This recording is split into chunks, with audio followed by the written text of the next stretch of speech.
I'm Ryan Newman, and since I started with Indiana Donor Network and Driven to Save Lives, I found out that some people think that they can't be an organ donor. The truth is, anyone can sign up to be an organ donor. Anyone? Anyone? Are you sure? Yeah, I'm sure. Anyone can sign up to be an organ donor. So don't count yourself out because somebody's counting on you. Go to driventosavelives.org and sign up today. But my heart's going to you, Ryan. Love that shirt. I'm heading out, man. You want to ride? No, I got my car, but I actually really need to go to the bathroom. Dude, are you okay? I am definitely buzzed. Yeah. I think I will take this, and I will take that ride home.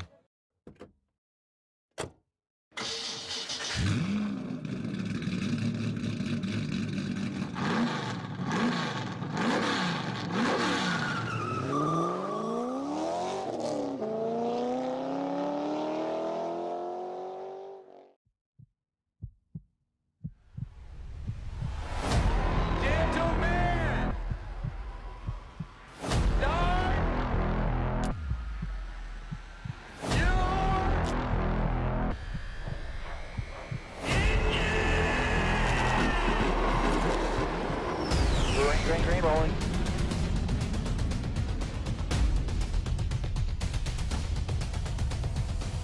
Your track, in your track.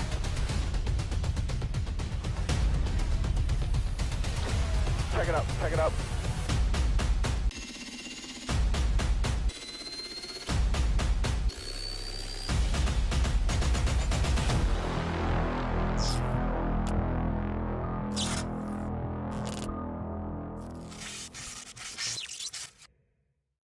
Good evening, ladies and gentlemen. Welcome back to another night of iRacing action here on the National Racing Network.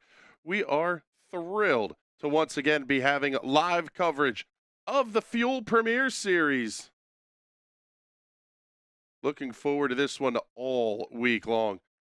Tonight, one of the longest races, in fact, the longest race of the year for the series, 400 miles. From the Charlotte Motor Speedway, my name is Chris Graham. It is a pleasure to have you hanging out with us here tonight, and joined in the booth as always by Mr. Patrick Byrne. Also, really excited to have Boomer Logan hanging out here with us on pit road as well. And I'll tell you what, Patrick, 400 miles at Charlotte is, man, it's going to be long. There's no other way that we can say it. Yeah, it calls for a long night. Charlotte is a very, very tough track. It's very narrow for the mile and a half. So I believe it's the first of the cookie cutter tracks, the template for the cookie cutter, you might call it. But this one drives like no other track. Yeah, it's kind of interesting that you say that because we think about all the different ways that you could possibly run a place like Charlotte, and it's just different, man. We're looking forward to it. Qualifications out on the speedway right now, and well, let's get you the sound of these cars turned up as well here.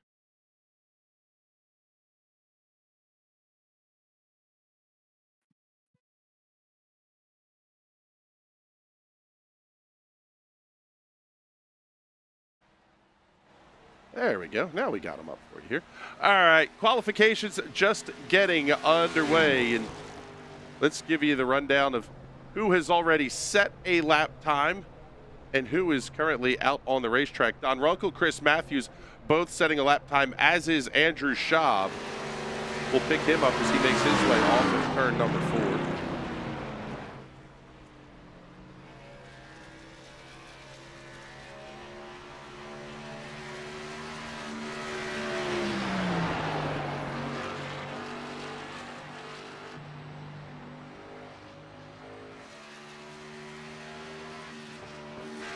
Also looks like, trying to see who else we have out here. Lap number 2 is going to be complete for Schaub, and it looks like neither one of his laps is going to score. That's always a dangerous thing here, Patrick, is you're trying to push really hard in qualifications, but sometimes you can push it a little bit too far. Yeah, especially when a track as narrow as Charlotte is, it's very easy to push up, just tag the wall ever so slightly, whether it be in the quad oval in one of the corners or even just cutting the quad over a little bit. You're not Dale Earnhardt, and you can't do that in qualifying here. It'll disqualify your lap. Picking up Rich Engel, making his way out onto the racetrack right now in the 0-8. It looks like Trading Paint's going to be updating everybody's paint schemes mid-run here. Also on the racetrack right now is the 33 of John Gervin.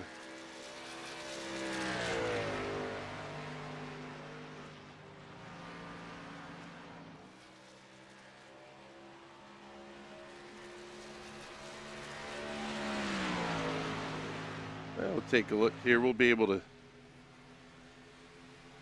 get you a look at both of these drivers here on the side-by-side. And there you see Engel on the left-hand side of your screen, and the 33 of Gervin is John Gervin going to come up to conclude his qualification run. He's going to move up to second quick at a 31:11.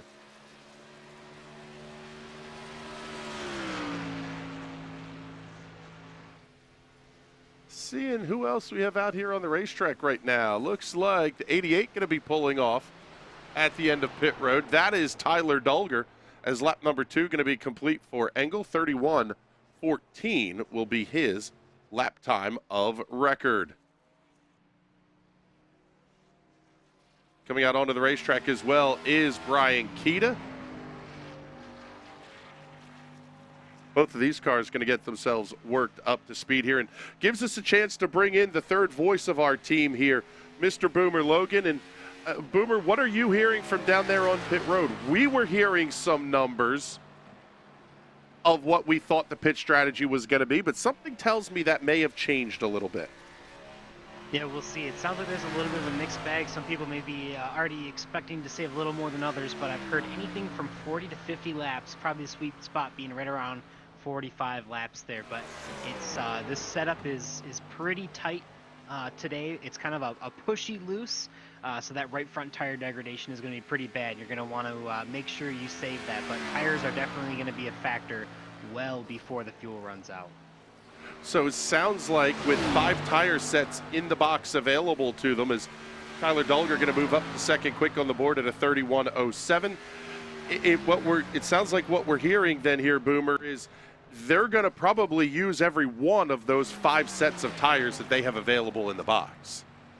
We'll have to see how the cautions fall for sure. If it goes green, I think they'll end up using 4 sets total, probably break it into 4 stints, 3 stops. But if there's some late race cautions, you're definitely going to want to hold on to a set or two, maybe try and pit with about 30 to go with that final set. So I would not be surprised if we get a couple yellows here, if most of this field uses all 5 sets of tires tonight.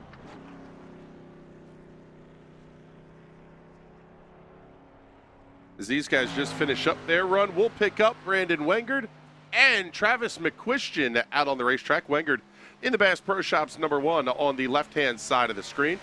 Craftsman Tools #93 of Travis McQuistion on the right-hand side.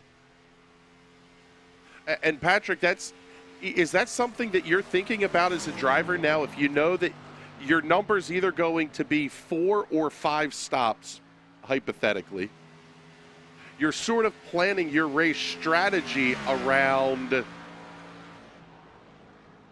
how do you want to have that extra set of tires left at the end of the race? Are you more concerned about balancing the run? Is that something you're putting a lot of thought into as a driver? Oh, absolutely. If this were me behind the wheel of these cars, I would be planning on that 4 stop. Sit back, try and save the car as much as possible, give me an extra set of tires at the end of the race. As long as I'm not going a lap down, as long as I can keep pace. If I find my pace is struggling, I can't keep up, and I'm in a danger of going a lap down, then I'll move over to that 5-stop strategy, burn up that set of tires, but at least I'll keep myself in contention. Yeah, that sounds like that could be the biggest thing, is make sure you're there at the end. As Gael Brooks moves to the top of the board, 30.74 seconds, 30.96 going to be the lap time of record for Travis McQuistion. So both of those guys putting up pretty hot laps here. Now we're going to take a look and see who else we get out onto the racetrack. Now next up will be the number 98 of Justin Munsell. Now let's take a look here. Let's go grab up the gyro cam here. Let's go on board for a lap with Justin Munsell. You can really see, I mean, the pitch, 24 degrees of banking doesn't sound like a ton. And then you get into the corners here and go, man, these are pretty steep. And Charlotte really flattens out on the transitions, especially here down the front straightaway.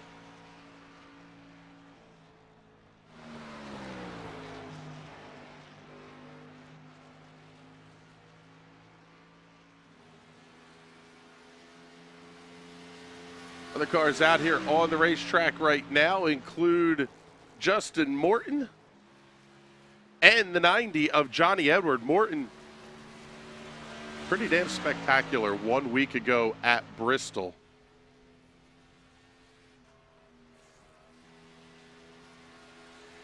And Munsell's lap time's going to be a quick one, 30.85 seconds.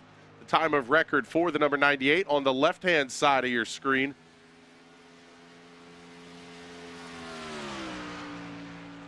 Johnny Edward going to ring in at a 31.13. That was a pretty good lap time for that driver as well. Justin Morton in the 11 going to move himself up to the 4th position, 30.98 seconds, and puts us about a third of the way through the field here in qualifications. Want to remind everybody, thank you to those of you tuned in on Twitch and on YouTube.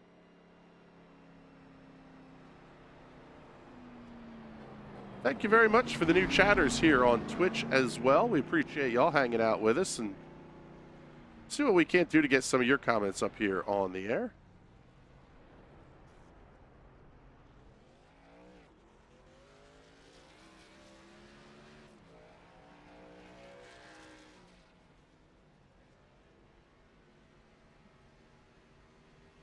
Pick up the 7 of Brian McFerrin making his way out onto the racetrack.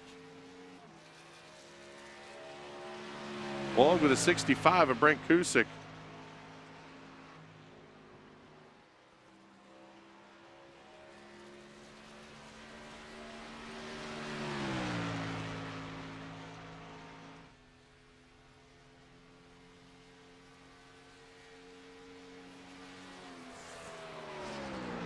Seeing Thomas Bressy checking in here in the comments already. Thank you very much for that. We had guys sending comments in while they were driving Indy cars last week. We'll see if any of these guys can be that impressive. 65 Acoustic going to be 7th quick on the board. Time of 31.04. We've got a new quick time top of the board. Will Roberts in the 2, 30.68 seconds. He's going to slide that car to a stop down to the inside. Brian McFerrin in the 7.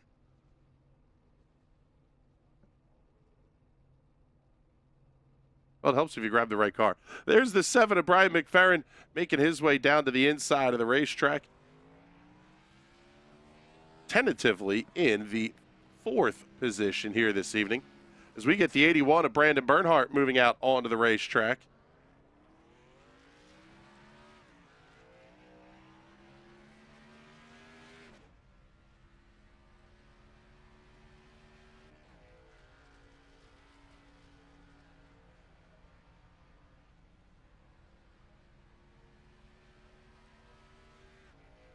Well, for whatever reason, Twitch is not sending us the comments here, so we can't get them on the air, but we can say hello to Thomas Bressy.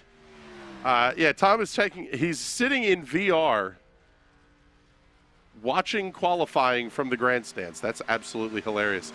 Picking up Chad Mikas on the left-hand side of your screen. Daco Parka also on the racetrack right now. And it looks like we will have a no time for the 99 of Finian DeCuna. Missed his spot in the qualification line. So, unfortunately, Finian is going to have to start this race from the rear of the field and won't be eligible for the Hard Charger Award. Brandon Bernhardt, good lap there, 30.83 seconds. That's going to be good enough for 3rd quick on the board. We'll pick up Daco Parka now as he heads off into turns 1 and 2.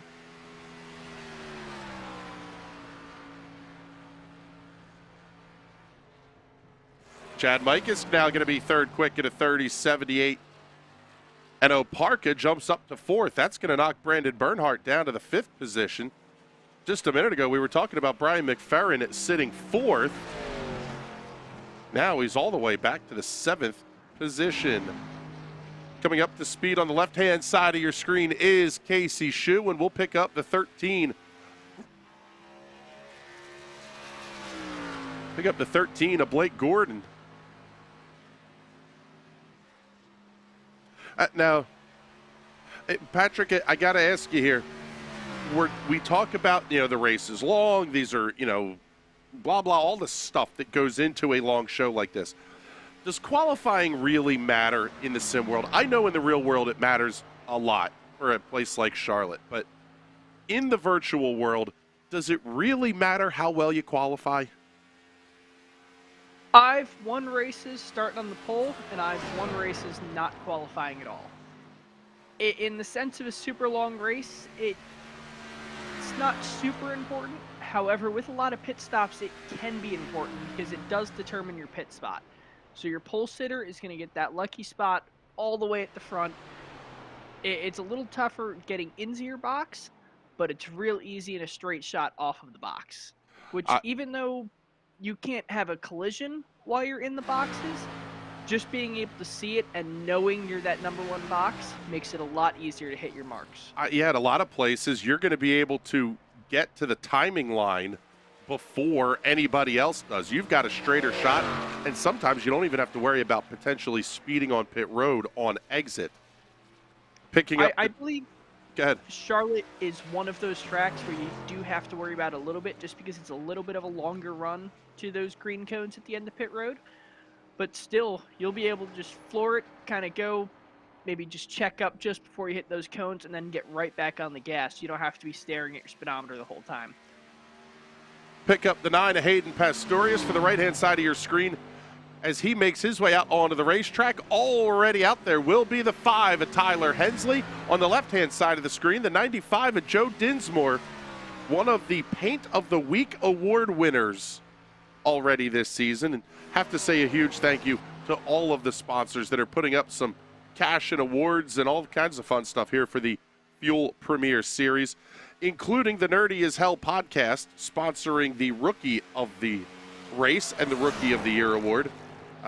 Primate Pest Elimination presenting our hard charger, and Chance 3 Design Services putting up the bonus for the QuickTime Poll Award winner. And in fact, let's take a look, make sure we got the right ones up here. But we'll get all those sponsor logos up on the screen for you as well.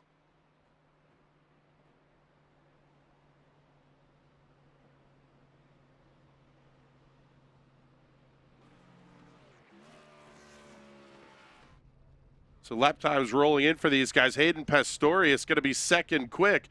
Third quick to Joe Dinsmore. Fourth to Tyler Hensley. And what we're seeing here is that basically everybody goes out in qualifying in reverse order of practice speeds. So your fastest drivers are going to be coming out later onto the racing surface. Sometimes that can be a little bit of a disadvantage if you're talking about the track conditions getting hot. And Boomer, what are you seeing on a weather front here? Anything that these guys have to be worried about in terms of track temperatures or anything like that? Hopefully it'll cool off as the day goes on a little bit, but we do have the sun factor at 2x, so we may end up running the end of this at night. But I know we do also have the 100% weather variation, so who knows?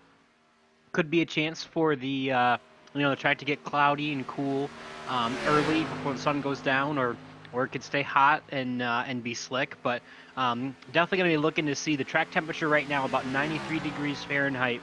Looking to see, probably that's going to drop and as the night goes on, but it'll be interesting to see if anything changes due to the 100% weather variation we have in this league. Seeing Thomas Bresci on the left-hand side of your screen, this guy has been absolutely dominant, and he's going to do it again. 30.61 seconds, new quick time, top of the board. Thomas Bresci entering the night with a 46-point lead over Brian Young. It's not going to mean a lot come playoff time. But for the regular season awards, the guy is absolutely killing it. Rob Ackley also out on the racetrack, just finishing up his qualification run. Ackley going to move up to 7th quick on the board, 30.76 seconds. The lap time there. Man alive, we're starting to really see some quick laps coming in here.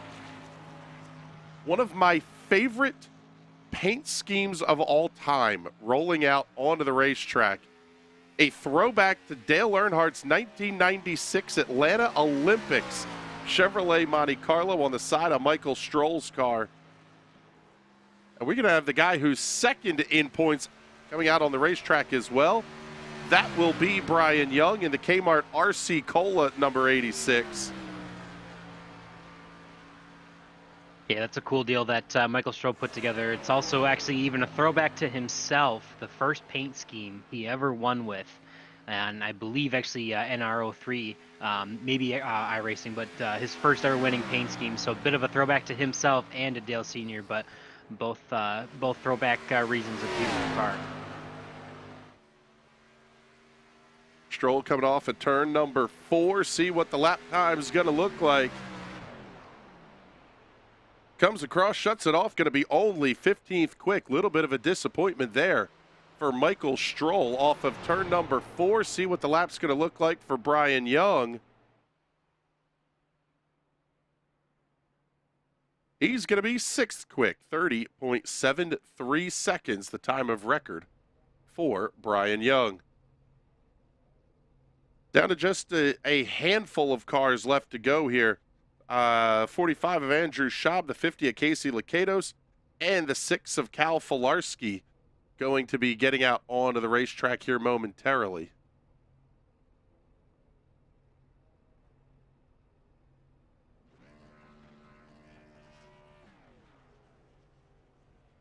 Man, what an absolute heater of a lap time here, though, by Thomas Bressi. Nearly a full 10th, we'll call it half a 10th, quicker than Will Roberts in the 2nd position.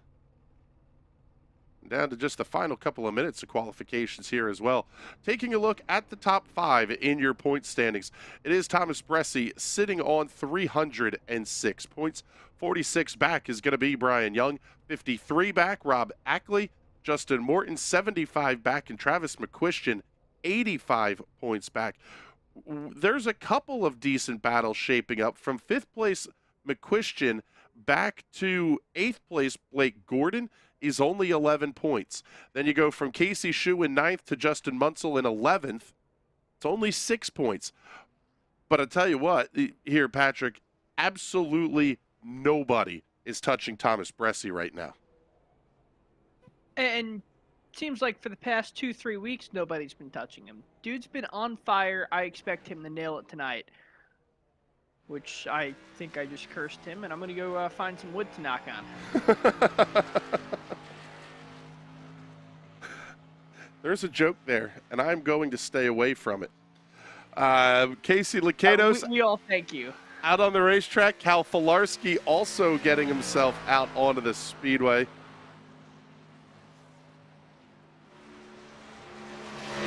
Hopefully y'all are enjoying the show here, at least to this point. And the single car qualifications lead directly in to, I believe, 167 laps is the number here tonight at the Charlotte Motor Speedway. Cal Filarski in the Primate Pest Elimination number 6 out on the right-hand side of the screen.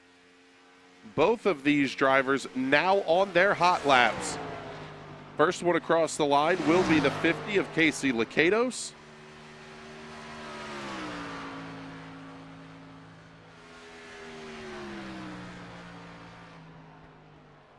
And he's going to be 3rd quick, 30.68 seconds. In fact, 30.67, the lap time for Lakatos. Cal Filarski down and across the line. He will only be good enough for 28th fastest, 31.1 seconds. It's surprising to say the least, seeing that kind of a number there out of those guys. And that is going to wrap up our qualifications for the night. Only 2 cars left that could possibly take to pit lane. One of those is our pit reporter, Boomer Logan. He will not be on the racetrack, obviously. and Finian DeCuna will have to start this race from the rear. So inside the final couple of seconds of qualifications, and we have a front row. Thomas Bressi and Will Roberts will line up on the front row for tonight's Red Light Media 400.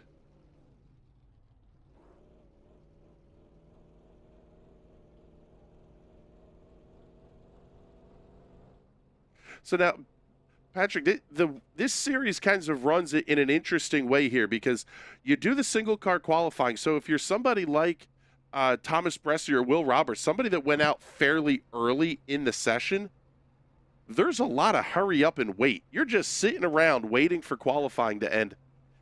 Are you doing something else in the moment? You trying to keep your mind off of things, or what goes through your head as a driver when you have that kind of downtime? Usually I try to step away from the sim rig, walk around, maybe grab a cup of coffee. Depending on how serious the race is, maybe have a drink or two. Come back, sit down, and then get your head back in the zone. But sitting there staring at that screen, all that does is work up your nerves, and then you get to the start of the race, and you're really shaky, and you're not at peak performance. So I find it best to just step away, set a timer, and then come back when the time's up. Yeah, that would have to be me too. Although there is not a chance that I am grabbing a cup of coffee at this time of night. We are in full beer territory by this time of the night.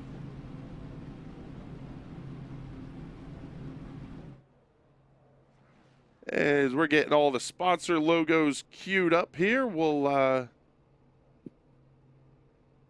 see.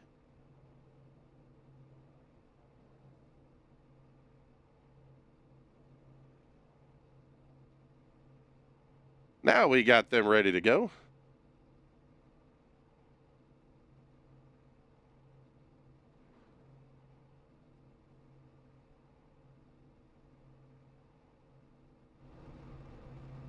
And it is time for us to get ready to go racing here from Charlotte Motor Speedway. Let's get everybody up on the grid and we'll get you your starting lineup for tonight's race. Take a look at the overhead shot and tell you who will be starting where. Starting on the pole tonight with a lap time of 30.619 seconds will be guy who has been an absolute machine thus far this season, Thomas Bressi. Will Roberts going to line up to his outside, a little bit less than 0.06 of a second back. Casey Lacados, Hayden Pistorius on row number 2. Joe Dinsmore and Tyler Hensley on row 3. Row 4 will have Brian Young and Gael Brooks. Rob Ackley, Casey Shue on row number 5. Row 6 will have Chad Mikas and Dak Oparka. Row number 7, Blake Gordon and Brandon Bernhardt. Justin Munsell, Brian McFerrin on row number 8. Row 9, Michael Stroll and Matt Owens. Row 10, Alex Ficellio and Travis McQuistion. Justin Morton and Brian Keto will occupy the 11th row here this evening. Row number 12, Don Runkle and Brent Kusick. Row 13, Kyle Cooper and Brandon Wenger. Row 14, Tyler Dulger and Cal Filarski. Row 15, John Gervin and Johnny Edward. Rich Engel and Chris Matthews on row number 16. And all alone on row 17 will be the 99 of Finian DeCuna.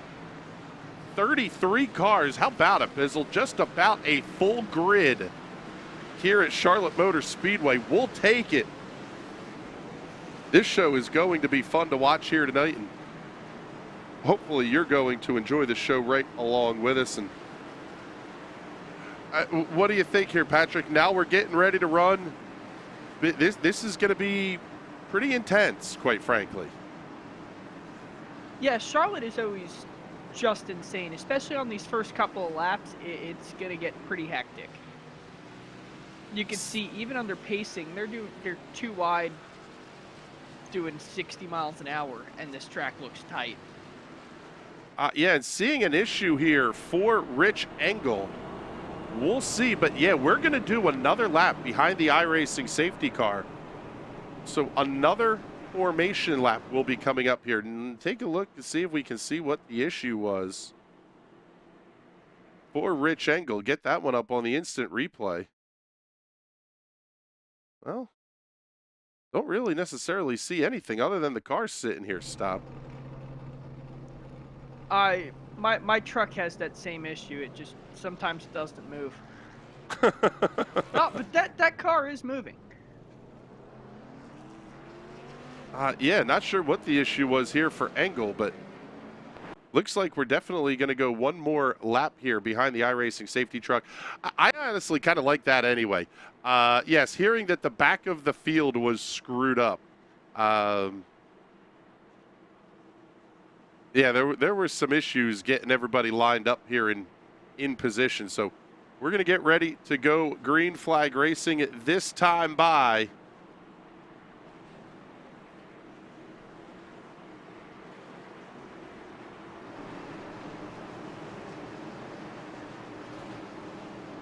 show you where your favorite is here at the top of the ticker across the top of the screen.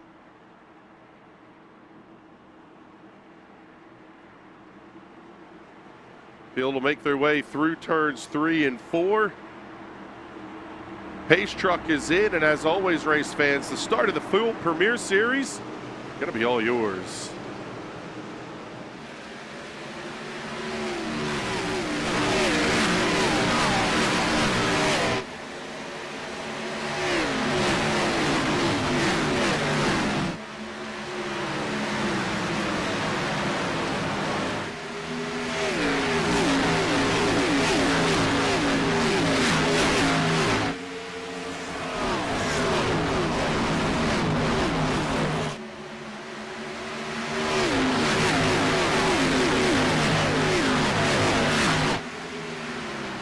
Off at turn number 4, Thomas Bressi going to lead lap number 1.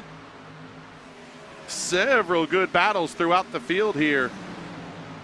Chad Mikus, Rob Ackley, Casey Shue all running close together. The 22 and the 25 going to be balled up side by side.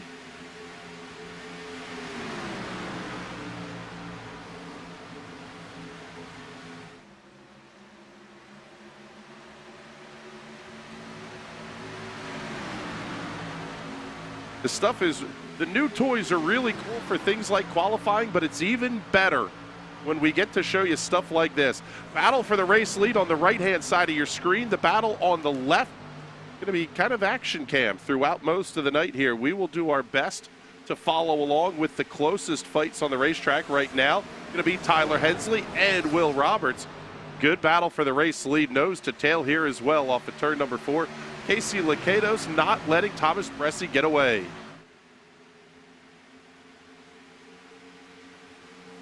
Now, the great thing about Charlotte is with how banked the corners are, you can tuck up right behind the car in front. You can kind of push on the banking and not worry about the aero push as much as you would at some of the other flatter mile and a halves.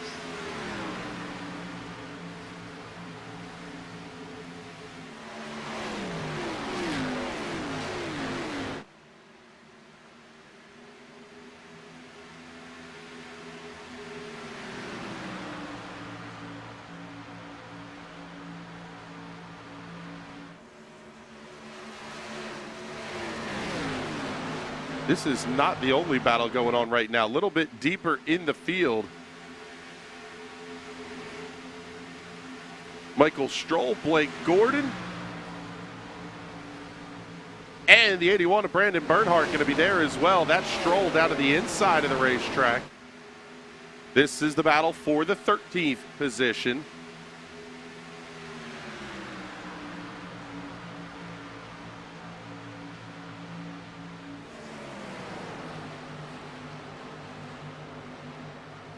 Little bit surprised here, Patrick, as we look at this fight for the race lead right now. Really, the top two are not getting away. They're doing a pretty decent job, well, they were, of running nose to tail. Now they're going to go side by side for the race lead into one. Lacados slides up right in front of Bressi, takes a little bit of the air off the front end of that car. New race leader off turn 2, Casey Lacados. these guys, you would think, running nose to tail would be able to open up a gap a little bit, and we're really just not seeing it. No, don't let it fool you. Charlotte is very, very racy like a plate track is. As long as you can hang on to that draft, you'll be sucked in and you'll be pulled around and be able to stick with the leaders. It's very, very difficult to build up a huge gap here.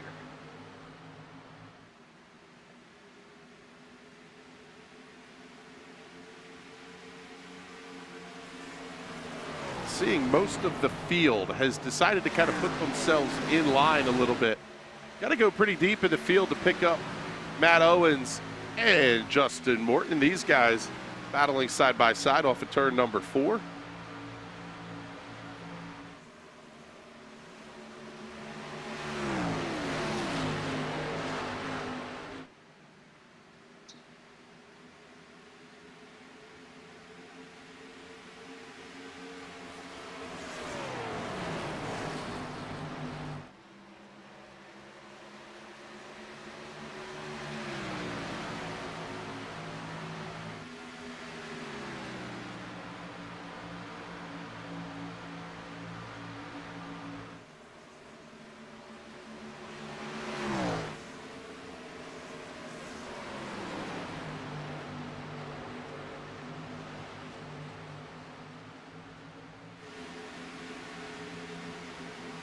Already working lap number 10 of 167. Boomer, let's bring you in here.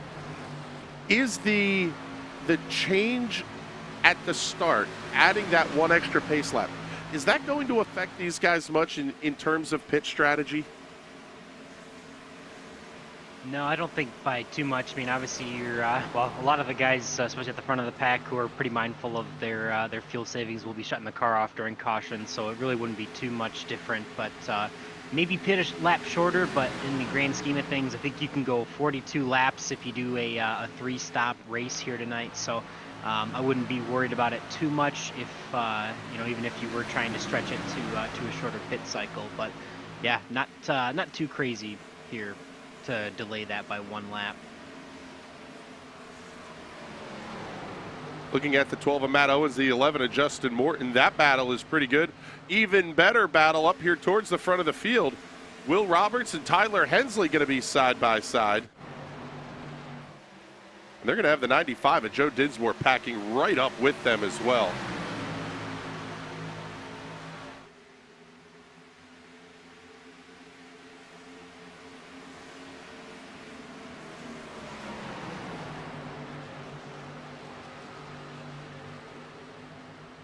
There's a couple fast cars right there in the 25 and the 95 itching to get by the 2 and the 5 to make their way forward for sure. They were running a couple tenths faster a lap than Will Roberts and Tyler Hensley. So maybe hold them up a little bit there, but definitely early, so you don't want to be pushing too hard.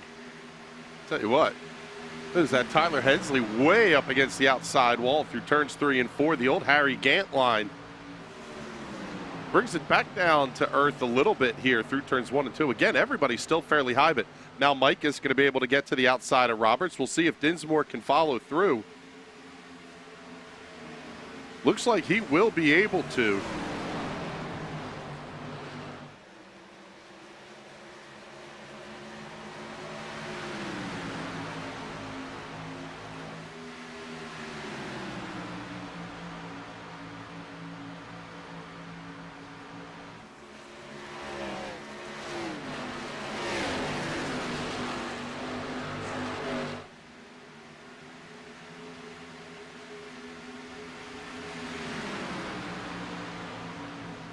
Here on the left-hand side of the screen, we have this battle for the 4th position.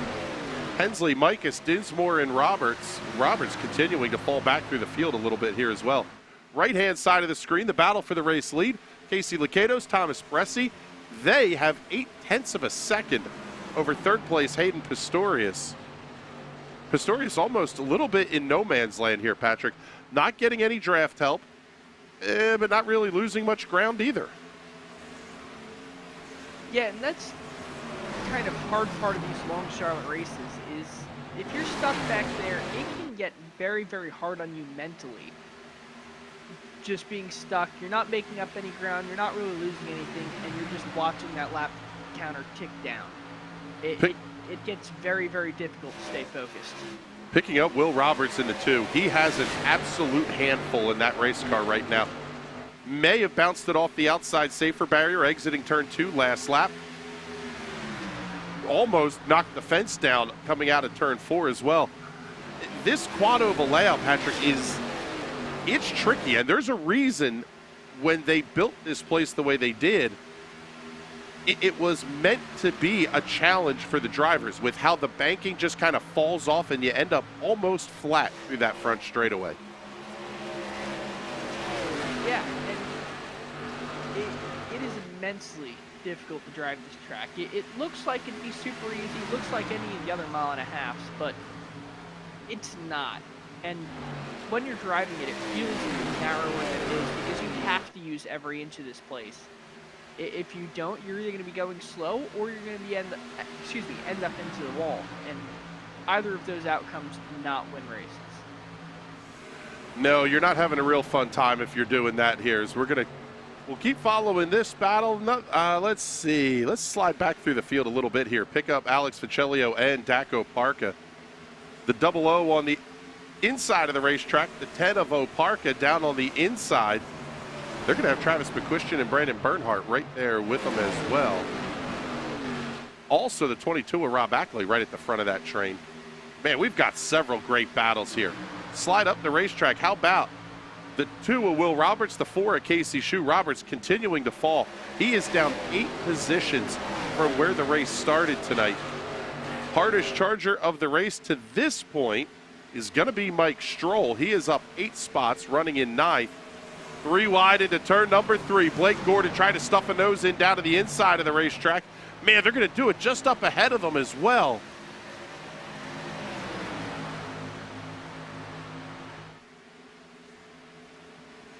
Good Lord, we've got action all over the place here at the Charlotte Motor Speedway tonight.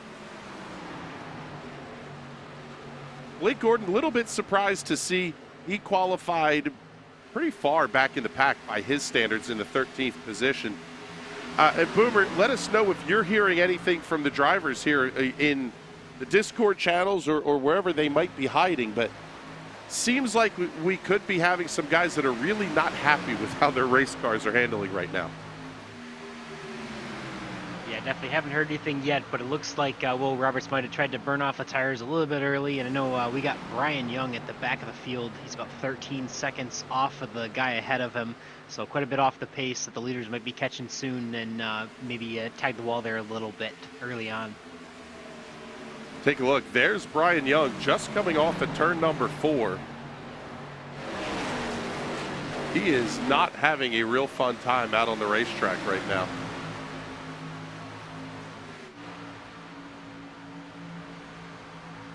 We'll pick up the battle here.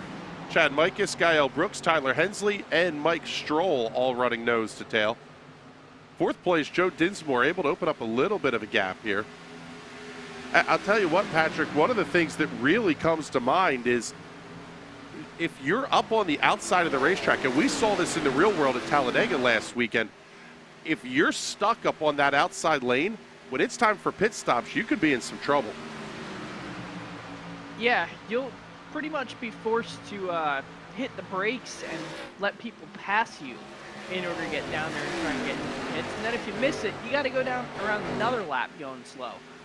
There's no nitrous button in these cars where you can just jump in front of the guys in front and pull yourself down the pit lane. So you kind of have to think ahead to when you're going to pit and work your way down to the bottom line if you're stuck on that high side. Definitely not an easy pit road to get to. Not quite as difficult as maybe Atlanta, but definitely not easy to just turn left, slam the brakes, and get to pit road. So you got to be careful for sure. Yeah, that's it, Patrick. When we're talking about doing the open wheel races and they run the quad ovals and the cookie cutters and stuff, most of the time those cars have to pit right about where Mike Stroll is right now. You've got to duck below the line on the back stretch just to get the car woed up. Not the case here. You're going to be flat hauling ass off of turn 4 and trying to get woed up. Yeah, and that's a fun thing that NASCAR allows is for you to pit off of turn 4 at most of the tracks. Where obviously in an open wheel car, they're going a lot faster. IndyCar understandably has to kind of ask the drivers to pull down in the back straightaway and get the car slowed down.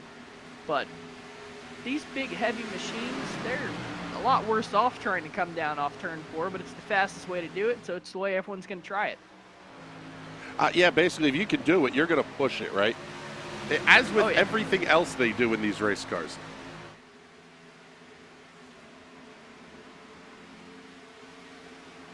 Take a look, slide up here, pick up our race leaders.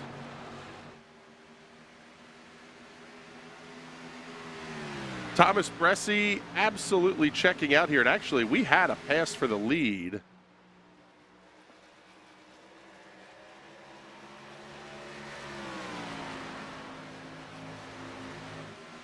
Take a look here. Not sure how I missed that one, but Thomas Bressi able to get around Casey Lakatos, and now Lakatos falling back behind Hayden Pistorius as well. So maybe a little bit of what you were just talking about here, Boomer, with you burn the right front off the car, making too big of a move, and now you're going to be in a world of hurt for a handful of laps here. Yeah, we'll have to see, because I think at this time the pit window starts to open for those who might try the 5-stop strategy and use all 6 sets of tires here. But we'll have to wait and see. But I definitely, some guys in the field hurting, wishing that they had fresh tires right now.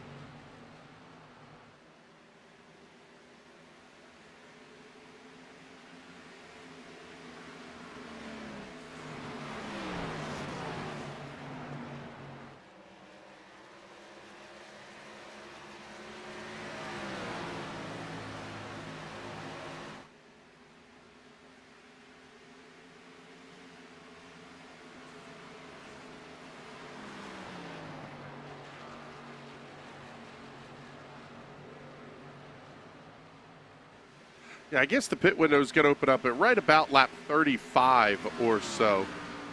That would put you out to about lap 70.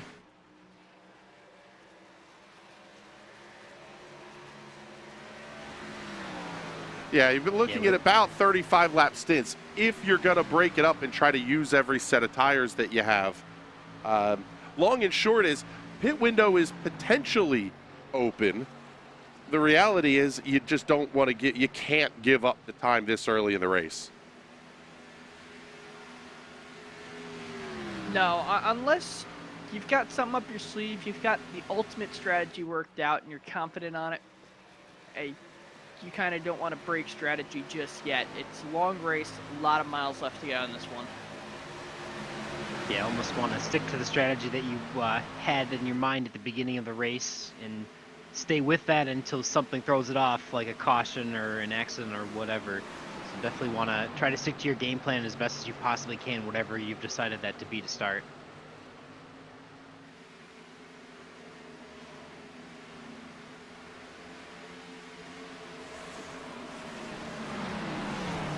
Looks like we do have one taker down pit road, Tyler Dulger in 88 by the pit. Yep, there it is. First car to come to a stop is Tyler Dulger. And, well, he's going to hit the window here at lap number 33.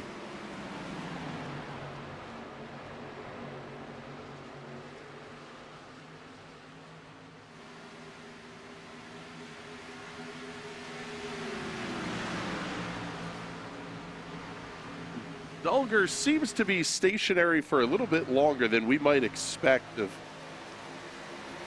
Yeah, I'm thinking he might be down there fixing some repairs. He's already sitting on pit road in his spot for about 30 seconds now. But it does look like the one of Brandon Wengert is getting service for tires and fuel.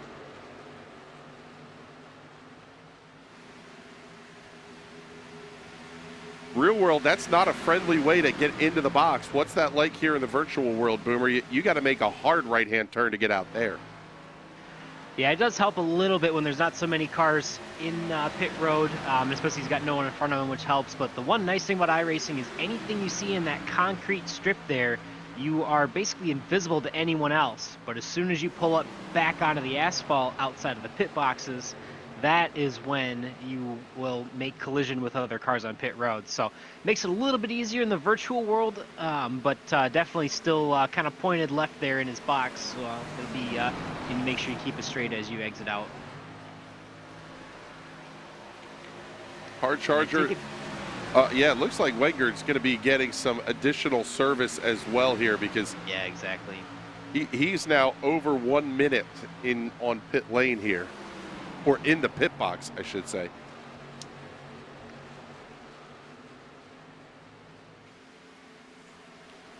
I was getting excited for fuel strategy, but just looks like a couple people coming to repair some damage. So. And now, Patrick, we talk about patience and everything else. That's really important, even in a long race like this one, as we see Blake Gordon going to the inside of Gael Brooks in the battle for the 6th position. You got to be patient with the pit road and the repairs and everything else, too, because we saw it last week. I guess it was the Sim Racers Club race. Guys with huge pit repair times getting almost top 10 finishes out of the deal because other cars that wrecked later in the race weren't able to make up the ground that these guys will be able to make up with the issues happening early on.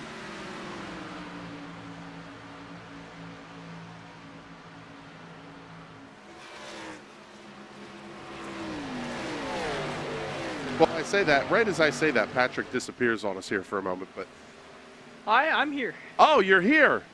I was going to say, we were discussing the fact that you have to be really patient with the pit repair times because like we saw in the Sim Racers Club event last week, you have an issue early, take the time, get it repaired because anybody else that has issues later on in the race, you're making up lap on those guys. Yeah, not only that, right now you have time, I don't want to say in the bank, but you can take a credit out on that time. And if you get the car fully repaired, it might only be half a second slower a lap. Whereas if you half-ass it, just get what you need to get done, the car could be a second or more slower lap. As we have one into the pit attenuator, it's attenuator party time. Yeah, that was huge. Who was that? Was that, let's see. I couldn't even... Rich Angle based on the paint scheme. Let's see. Yeah, he definitely got away with one. Oh, man, now he's trying to get that car to the inside of the racetrack, almost collecting Will Roberts. I don't know how he didn't absolutely junk that race car. Hold up. We got to see this one again. I don't think he had a direct hit on it.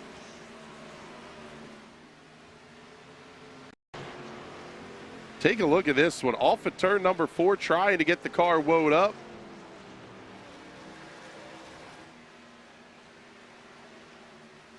Oh, he missed it. Hit it. He missed it. Man. What a piece of driving by Rich Engel. You got away with one there, buddy. Now Engel going to be in to hit his box.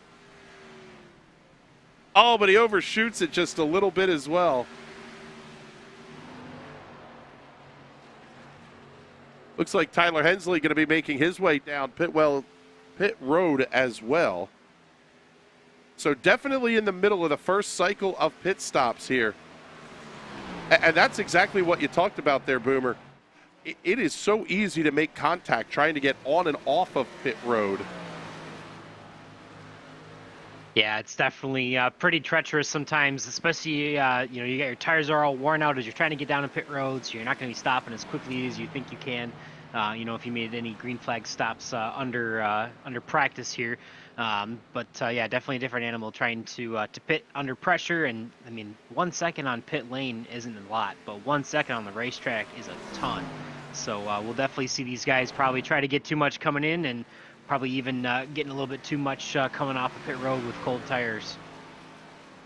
Seeing Casey Lakatos on pit road along with Rob Ackley, Casey Shue, Chad Mikas, Cal Filarski. Now Hayden Pistorius going to make his way down the pit lane as well. Following along the left-hand side of your screen is race leader Thomas Bressi. We're going to trying to figure out when he may come down. doesn't make a whole lot of sense for him to try anything but the long game here, I would imagine, Patrick. No, because if you're the leader of the race, you're setting the pace. So just play your strategy. As long as we don't get a caution, I say that, knock on wood, we're going to get a caution here soon. But as long as we don't, you know when you have to stop, you know what's going to be the fastest, and you can keep yourself up there in the lead.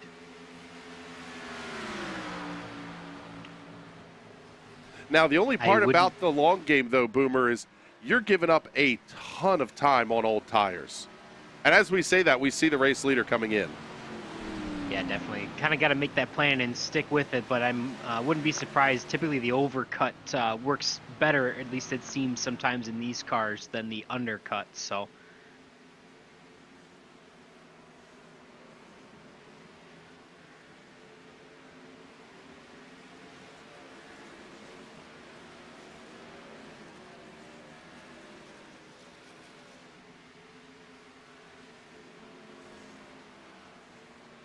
So your race leader is on pit road. Now we wait to see when Mike Stroll's going to come in, and it will be this time. Thomas Bresci down and away, 14.93 seconds for fresh Goodyear Racing Eagles.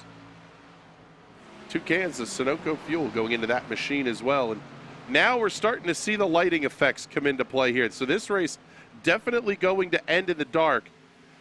How does that work? And I'll tell you what, Hayden Pistorius able to come around Thomas Bresci. So we have a new leader on the racetrack, at least effective leader of the race, Hayden Pistorius.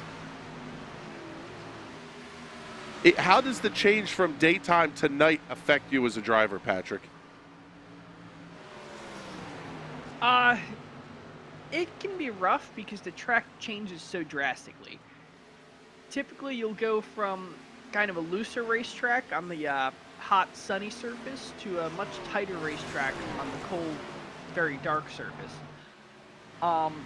So if you've been burning off right fronts during the daytime, your issue's not going to get any better once we get to the night.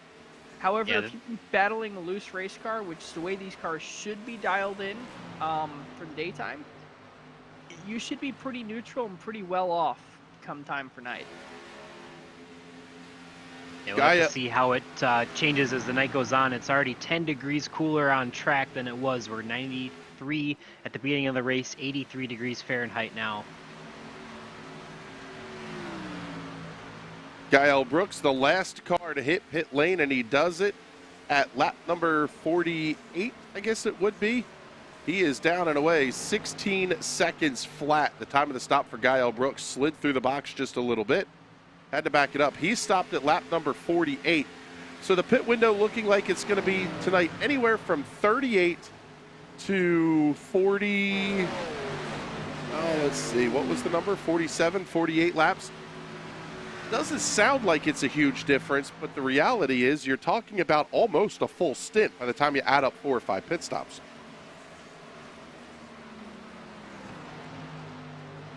Yeah, for sure. We even actually had a couple guys stay out to 43 and 48 and 49 laps there, so kind of long. But yeah, we'll have to see how it plays out. Obviously, a perfectly broken up 3-stop strategy or 4 stints would be pitting every 42 laps, which is kind of what seems like most of the field is going to be on.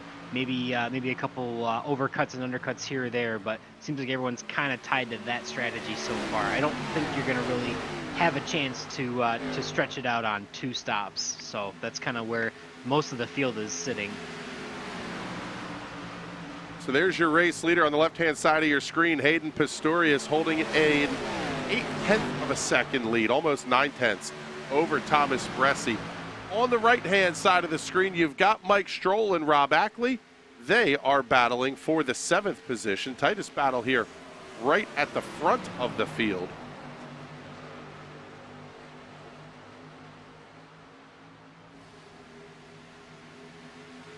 A couple other good battles here. We've got side-by-side fight between, let's see, that's Casey Shue and Justin Munsell going to be battling there, along with Joe Dinsmore. Dinsmore going to try to have the peak now to the inside of Munsell.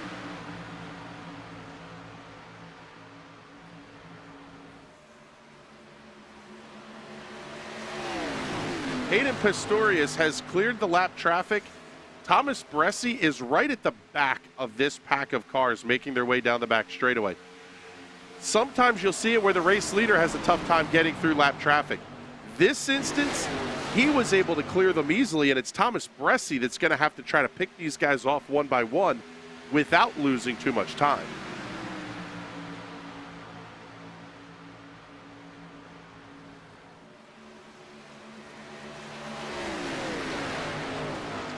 Bressi still looks like he's doing okay though on that that overcut, if you will, even coming in one lap late, even in the middle of traffic there with the 9-car clear. Thomas Bressi was 0.2 of a second faster that last lap, so he's running that 9-car down.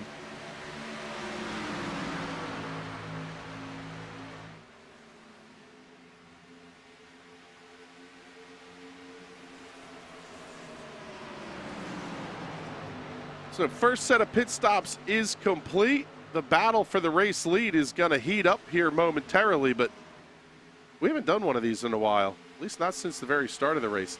Let's let you fans, next time they come across the start-finish line, y'all go ahead and crank it up.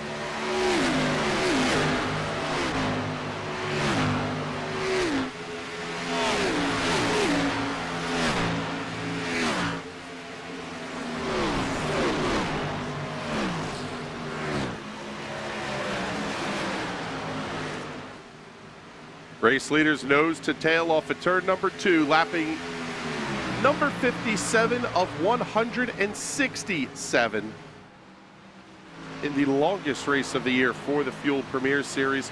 Thank you everybody for tuning in here on the National Racing Network. My name is Chris Graham, joined in the booth by Patrick Hearn.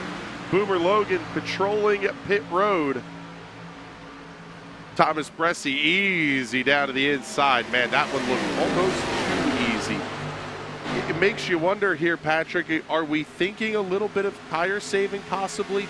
Now that you know where the cliff is, cooler temps, maybe a little bit of extra life, but if you save some tire, it's not the worst thing in the world. Yeah, I would say prioritize saving tires over anything. As long as you're going to keep yourself on the lead lap, that's all you need to do until we get to about 25, 30 laps to go. Keep yourself on the lead lap, keep yourself in contention, but you don't need to be pushing the car and trying to fight for the lead right this second. Had a pretty good battle shaping up back there. Gael Brooks, Will Roberts, Travis McQuistion there as well, along with that 95 of Dinsmore.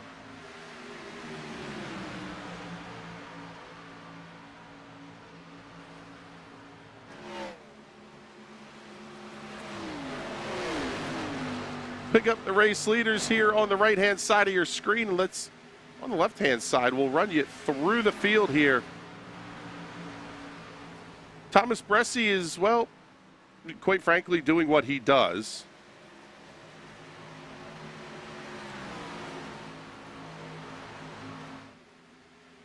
Already out to about a 1 second gap, a little bit under, just 9/10 or so. Over Hayden Pistorius, qualified on the pole. Lost a little bit of ground on the exchange of pit stops, able to make that up very quickly. Hayden Pistorius running in the second position. That Hooters number 9, the Chase Elliott colors on the side of that machine. Up 2 from where he started the race tonight. Calm, consistent, good job on and off of pit road thus far. Good run for Hayden Pistorius. Running in the third position is the 50 of Casey Lacados. Started third, runs third, We've seen him go up a little bit. He's gone back a little bit. But again, it just good on and off of pit road, putting him kind of right in the middle of where we saw everybody in terms of their lap times on and off of pit road. Casey Lakatos currently running in the 3rd position. Battle for 4th and 5th right now. Mike Stroll and Chad Mikus. Give it to Mike Stroll. In the throwback colors, he is one of your hardest chargers of the race tonight, presented by Primate Pest Elimination. I remember who the sponsors are, I promise. Stroll up 13 positions from where the race started this evening, and he's done it the hard way. This has been a lot of passing cars on the racetrack for Mike Stroll. Able to stop at lap number 46. He went about the longest of any of the drivers early on in this race. Just back behind him, Chad Mikus. He is up 6. Definitely a lot of comers and goers at this point in the race. Mike is one of those. He is up 6. Got to go about 1 1/4 seconds back to Blake Gordon, running in the 6th position. Blake is up 7, and your Primate Pest Elimination hard charger right now is Justin Morton. He is up 14 positions to run in 7th. Picked up a win 1 week ago at the Bristol Motor Speedway on the dirt. Looking to increase those gains that we saw last week in the point standings. Currently running in the 8th position is Joe Dinsmore, the first driver to have lost positions from where he started, but he's only lost 3, having started in the 5th position. The guy who went, this guy went pretty long. He went 47 laps on the first stint. This guy, Gael Brooks, went about the longest of anybody, making that tank of fuel last 48 laps. His info he gives us, ask me if I've hit the wall on my own. We'll ask him that question at some point tonight. Actually, he may have. If we look at the outside of that race car, looks like he may have a little bit of a scuff there. I'm not sure if that's the paint job, but definitely looks like Gael Brooks may have gotten a piece of the outside wall. Just a third of a second back is Rob Ackley running in the 10th position. Akin to Brooks, down 1 position from where he started the race this evening.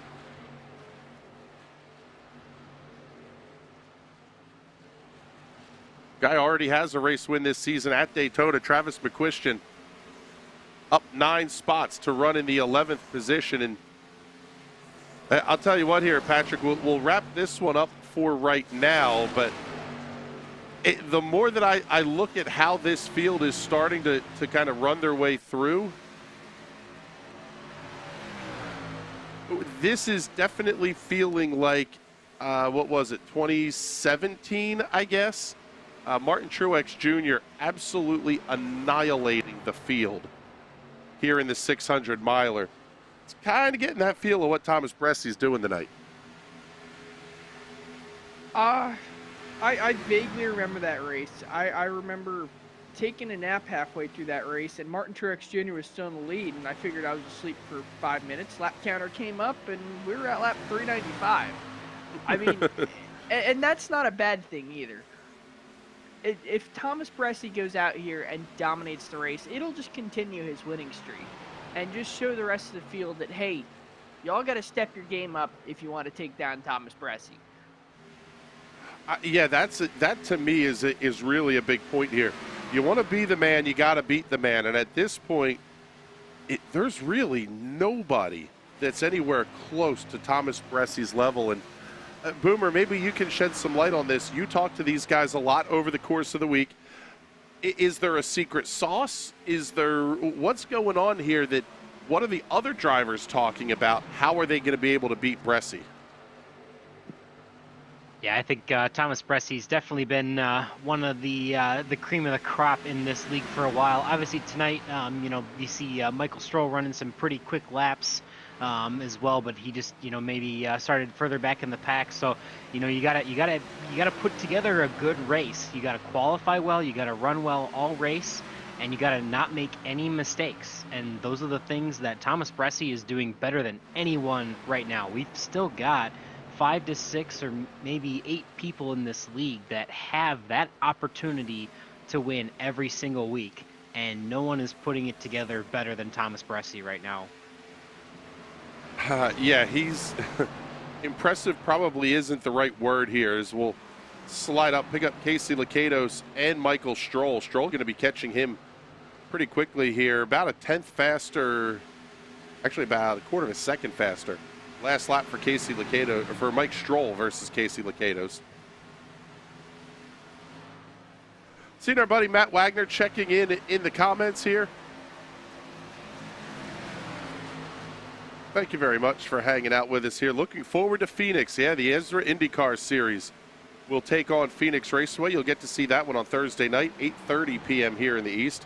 After the return of the High Side Hustle with Burt Wojcik and Adam Rubright, we're going to follow that up with the Indy Pro 2000 Championship as well. So about 5 straight hours of broadcast content here on NRN.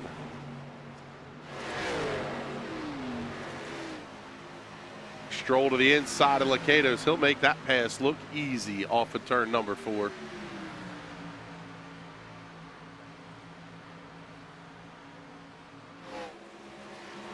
Tell you what, pick this one up in the side-by-side. Pretty good battle shaping up here as well. That's going to be the 4 of Casey Shue, Brent Kusick, and Will Roberts. Roberts has not had a fun time tonight. He is down 14 positions from where his race started. Tyler Hensley in the 5 car down 12, running in the 18th position.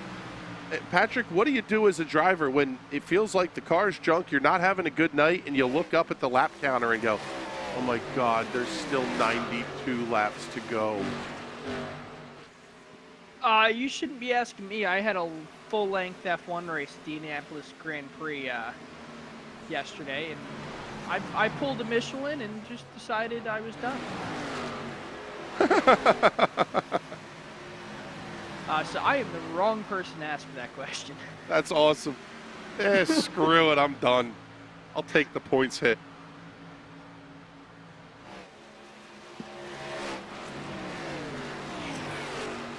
I have to say, I am a little bit surprised right now.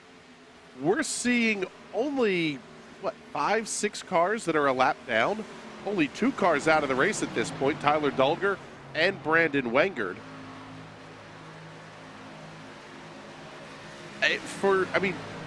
For a race that is this long, we've gone 77 laps caution-free, knocking on wood here. You would expect to maybe see a little bit more of the cars going a lap down here, especially with the pace that Thomas Bresci's setting here at the front of the field. I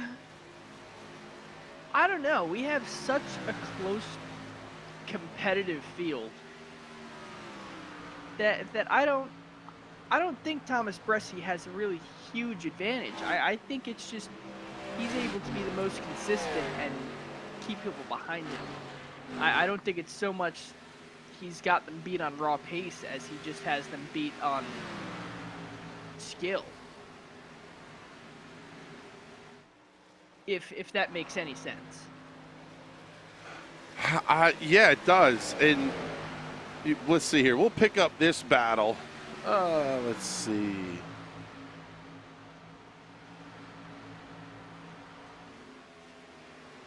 This is Will Roberts, Casey Shue, Matt Owens all battling out here on the racetrack. It's fun to watch. We've seen it in a couple of the leagues that we've broadcasted where you've had one driver just go out and absolutely smoke everybody. Sometimes it makes things a little bit boring to try to talk about people. You know, you want to talk about other people.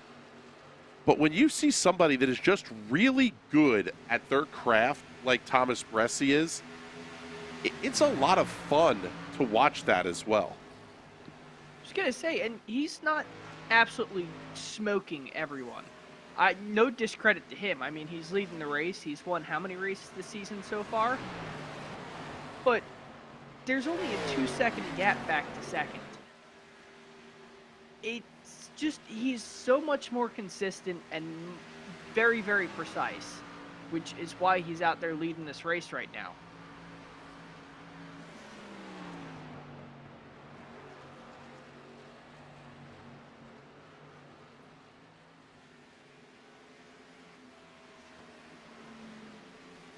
You mentioned being smooth. Let's take a look here. We'll go on board with Thomas Bressy.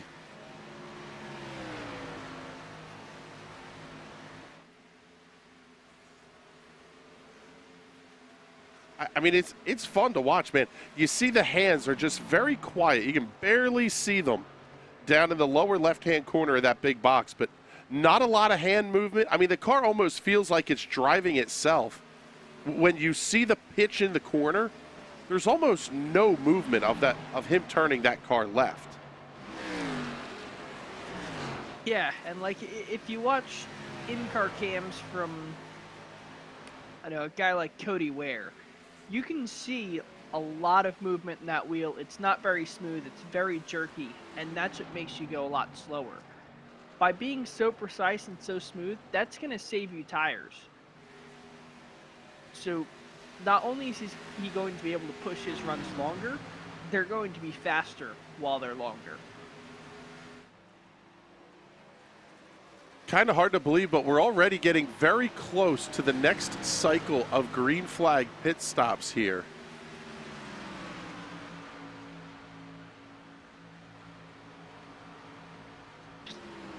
We'll pick up this battle here. It is going to be Casey Licados, Blake Gordon, and Chad Mikas all nose to tail. Gordon currently has the 4th position. Licados and Mikas running 5th and 6th, making their way around the lap car of Chris Matthews in the 92. But we got a couple cars coming to pit road this time by. Looks like Kyle Cooper will be the first of those to hit pit lane in the 73.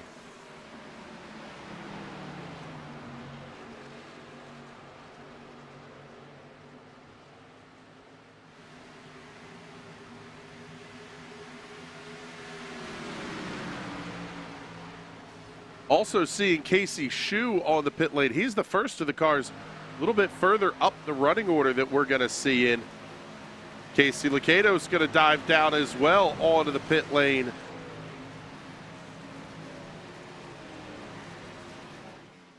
The one thing to notice is how far back the pit lane speed actually starts here. You can see that big yellow line that's painted across for the Cup Series, where in fact the 2 yellow cones further down pit road are where the actual pit speed starts here at this racetrack. So definitely a little bit of an advantage to get on pit road and keep going down further at higher speed, trying to maximize if you can.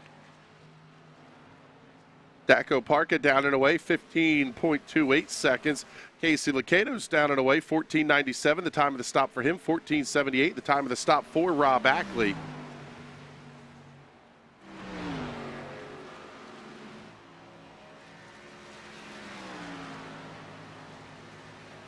As we are now past the halfway point in this one. Oh, and yellow flag is out. Caution is out on the speedway.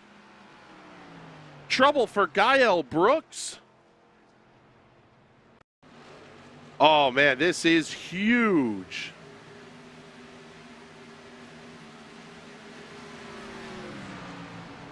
Oh, Brooks, big time shot to the inside wall. Huge hit. The 45 going to be involved in that one as well. That was Andrew Schaub. What caused that? It looked like the 45 hit the wall on the outside and just came down on Gael. Man, that is very unfortunate for Gael Brooks here tonight. Take a look at this one at half speed here, and you'll be able to see battling with the 95 of Joe Dinsmore. Yeah, he just drifted up, bounced it off the wall, and unfortunately, that looks a lot like my wreck in a TNT Bolt series a couple seasons ago. Going down the back stretch of Road Atlanta, just drifting off and smacking the wall. And I now, want. go ahead. I was gonna say, I wonder if with green flag pit stops cycling through, so he was going down the back straightaway, a little bit distracted, setting his pit box up, deciding how much fuel to take, what tires to put on the car, maybe taking tires off, and just not paying full attention and causing him to drift up out of his lane. Kind of like someone would driving down the highway, texting and driving. It's very, very easy to get distracted while playing with that black box. So now race leaders making their way down the pit lane. Everybody that's on the lead lap back to 15th place, actually 12th place, Matt Owens, going to be the final of the cars that'll hit their box.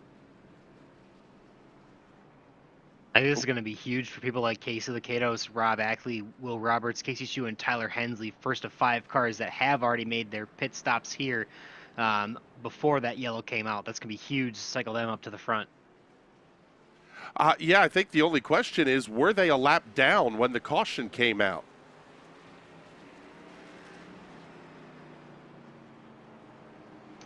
Yeah, it's a great point. They definitely were. So I think that the 24 should still be able to jump out to the lead here again then. Looks like, one car committing some Kona side there. I believe that was Blake Gordon doing the honors down the back straightaway. Justin Munsell, Travis McQuistion, both on their way out of the stop. Very long pit stops for those cars, 43 and 45 seconds respectively. But this is really the time to take that damage repair if you need something here. I would at least just past halfway, not a bad time to get her all shined up and Purdy ready to go for the second half. And as we can expect, all the lap cars now who have not made their pit stops yet will be coming down this time by. So I think most of the guys that did already pit, that were only 1 lap down, are going to be able to wave around. So no harm, no foul. They'll re-rack and stack to the back of the pack, and we will be picking up our leader, Thomas Bressi, once again. Take a look here and see if I can find...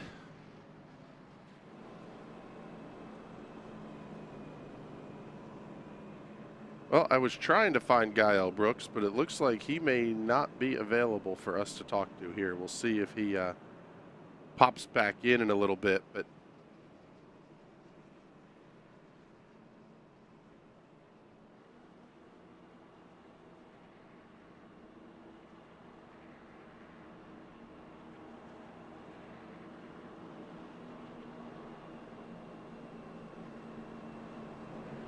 let's see. So, yeah, we should see at the 1 to go, we'll see this line of cars, 4, 6, 7, looks like we're going to have wave arounds. That will bring Thomas Bressi back to the head of the field. He'll have the choice of lane that he's going to restart. And in fact, the entire field will have the choice.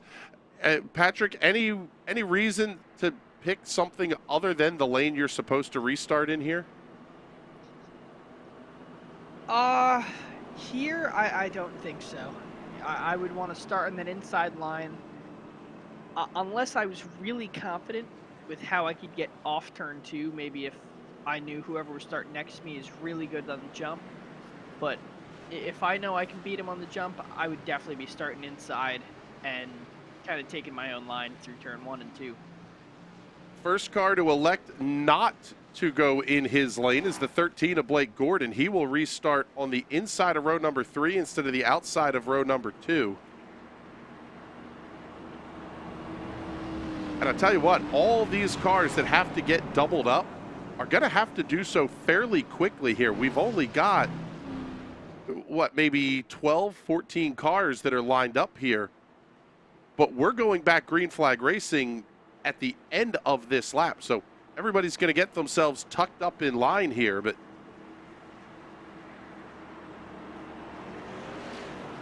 Thomas Bressi and Hayden Pistorius will line up on row number 1. Mike Stroll and Justin Morton on row 2. Blake Gordon and Chad Mikas on row 3. Joe Dinsmore, and looks like the 00 of Alex Vicelio on row number 4.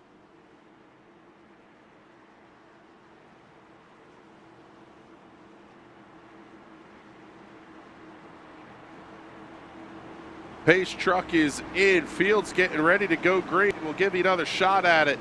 Y'all at home, go ahead and crank it up.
Making their way off at turn number 4, lap number 95 will go up on the scoreboard. This is the reset that Mike Stroll really needed here, Patrick.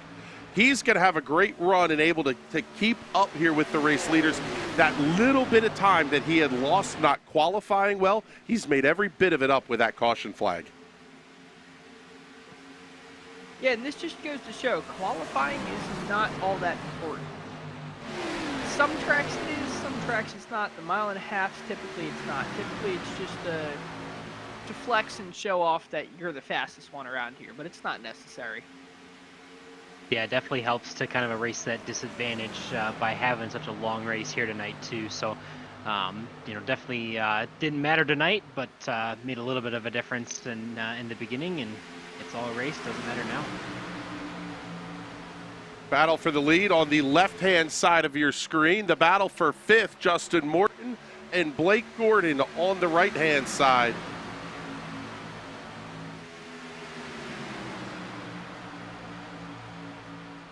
Pretty significant here, I would say, the timing of that caution flag as well here, Boomer, because we're just past halfway. You used 2 stops in the first half. Should be able to do this one on 2 stops to go the rest of the way. Yeah, I think that caution changed no one's mind for when and how they were going to pit. So definitely kind of fell at a perfect time for a couple guys to get a free pit stop, especially the leaders who probably benefited the most. But yeah, it's everyone's kind of sticking to the same strategy here tonight. I was kind of hoping to see a little bit more, maybe more pushing for tire saving, or some people trying to push hard and pit more. But yeah, kind of all stuck on that same 4-stop strategy, or sorry, excuse me, 3-stop 4-stint strategy here tonight. Mike Stroll going to work here on Thomas Bresci. Hayden Pistorius able to take the race lead. Chad Mikas was right in the middle of that dance as well. Justin Morton, Blake Gordon are going to be there as well. What was a dominating run by Bresci early on, not so much right now there, Bizzle. No, he's having to fight for every inch now, and even still, I think it's just a hair too early to be fighting like this. If I were him, I would kind of just sit back, let whoever really wants to fight take it, because I know I can get it back later. Yeah, no sense in burning the tires off here. Now, you might use a little bit less tire running that higher line, but at this point, it feels, and there we see it, Thomas Bresci sliding into the 3rd position. No real incentive to go nuts on this one, as we'll be down to 67 laps to go next time by. In terms of, we were just talking to Boomer about the strategy call here, Patrick. If you're somebody like Blake Gordon, who hasn't been there on pace, oh, yellow's out. Caution is out on the speedway for the 2nd time tonight.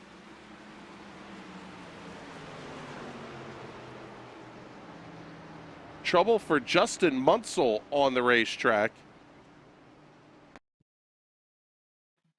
See what happened here with the 98, Travis McQuistion, and the 93 down to his inside. Oh, got a little bit of help there going around at turn 3. Munsell spins.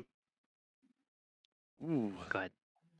Just bounces a little bit of a bounce off the outside wall. Great dive by Casey Shue to get way to the inside of the racetrack. Yeah, I was going to say that's our Daytona 1 and 2 right there from the first race of the season, getting a little bit of contact together. Spotter said clear, and you weren't clear yet.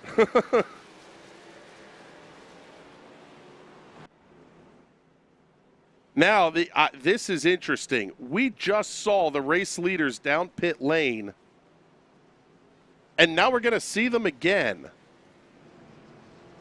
I'm a little bit surprised here, honestly, Patrick. Looks like Justin Morton going to stay out on the racetrack in the 11. I don't see any reason to stop and take tires here. You were just down a handful of laps ago. Yeah, I don't know if I'd be taking tires. Maybe I'd be taking a splash of fuel if everyone else was coming down, just to be able to play the fuel game with them, but definitely too early for tires, especially with how long of a race this was. If there were 10 laps to go and I had just pit at 20 to go, yeah, I'd probably throw tires on it, but we still have 60, 70 laps to go. It's way too early. As we see more Kona side, that is so much fun to do. I know everyone makes fun of it and, calls it Kona side, but it's fun to just knock the cone down. Sometimes it's even really fun to see how far around you can push it. But before they had them kind of reset to their spot, you used to be able to push them around the entire track. I used to do that all the time under caution. 2, 3, 4 laps, be pushing that cone around. And this one absolutely hammers all of these cars that were a lap down, because Justin Morton stayed out on the racetrack, going to take advantage of the track position and save the set of tires for later in the race. The lap cars that are between Morton and Hayden Pistorius are now going to have to drop to the end to get where they're supposed to be instead of getting the wave around.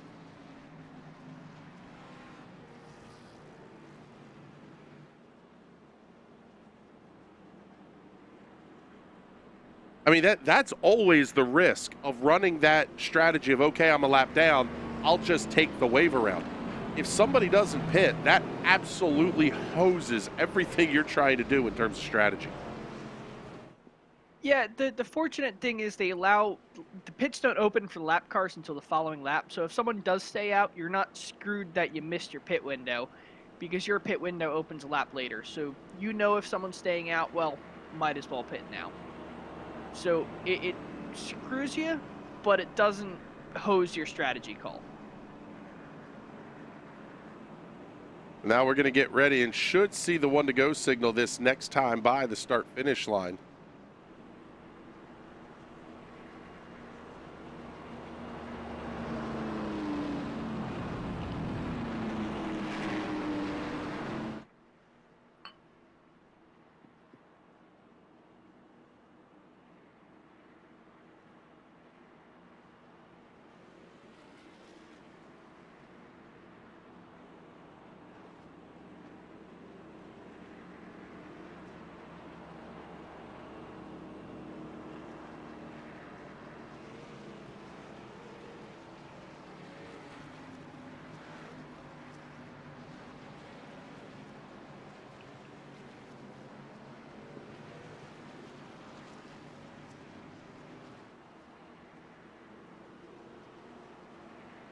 As we get ready to go back to green, want to remind everybody you are watching live coverage of the Red Light 400 here from the Charlotte Motor Speedway, part of the Fuel Premier Series. I have to say a huge thank you to Red Light Media and all of the fine stuff they do. The absolutely fantastic opener that they created for this series. We're going to be talking to them and have them doing some work for us here as well for some of our other content, because man, that stuff just looks absolutely awesome.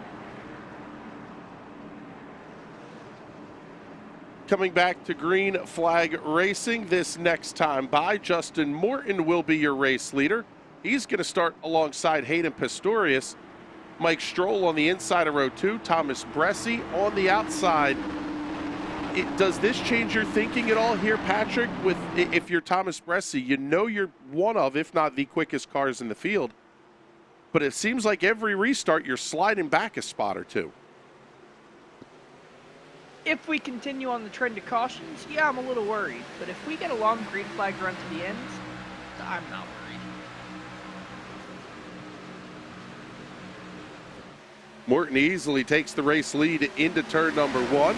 Side by side, going to be Bressi and Stroll. Oh, and a big slide for Stroll. What a save for Mike Stroll. Caution is out once again. Trouble for Travis McQuistion, and, well, cautions breed cautions. And the guy who absolutely loves this right now is Justin Morton. Yeah, I stayed out on old tires, and we can keep running that lap counter down at slow speeds.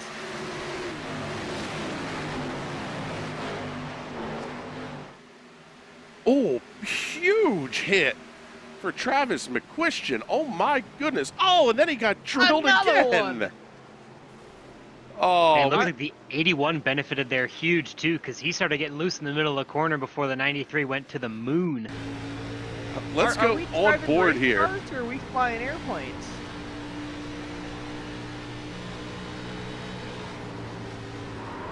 Oh man, gets loose and overcorrects it a little bit.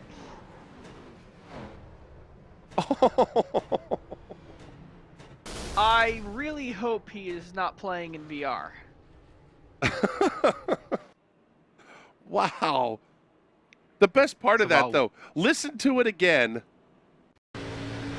The motor does not grenade when he pounds the wall. It grenades midair. But watch the tap. No, he is off the gas, so it just grenaded. I assume they knocked out the dry sump system they've got in these cars. The fourth or fifth time the car bounces is when the motor grenades. That's epic. Man, So we- that's crazy. Definitely a bit of an advantage for the 4 and the 81, who also lost it in that corner, so got to be careful on those cold tires.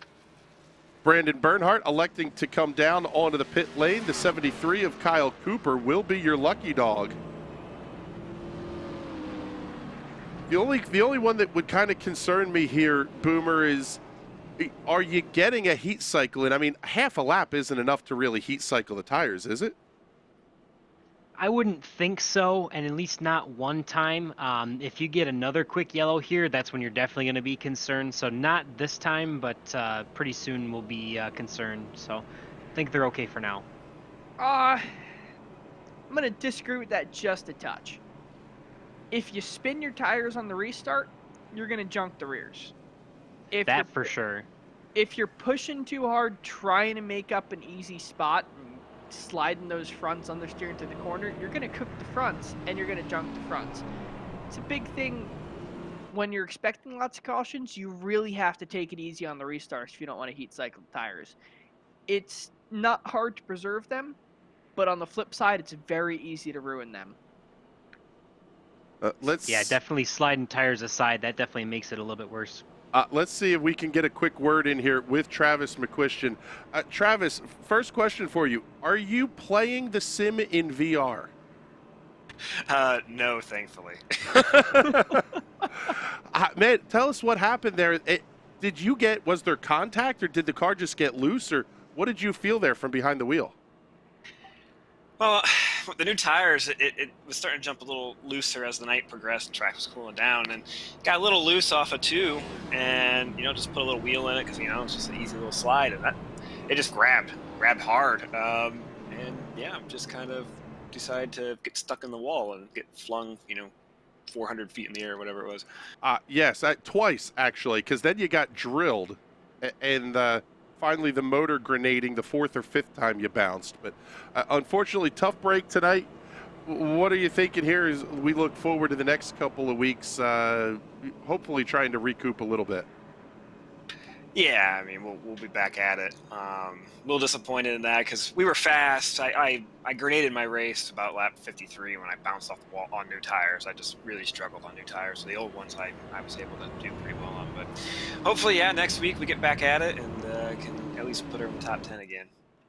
All right, bud. Well, good luck. Thank you very much for talking to us here. And, yeah, there's Travis McQuistion. Well, not overly thrilled here. And quite frankly, the points are going to take a hit here as well. Entering the night 5th in the point standings.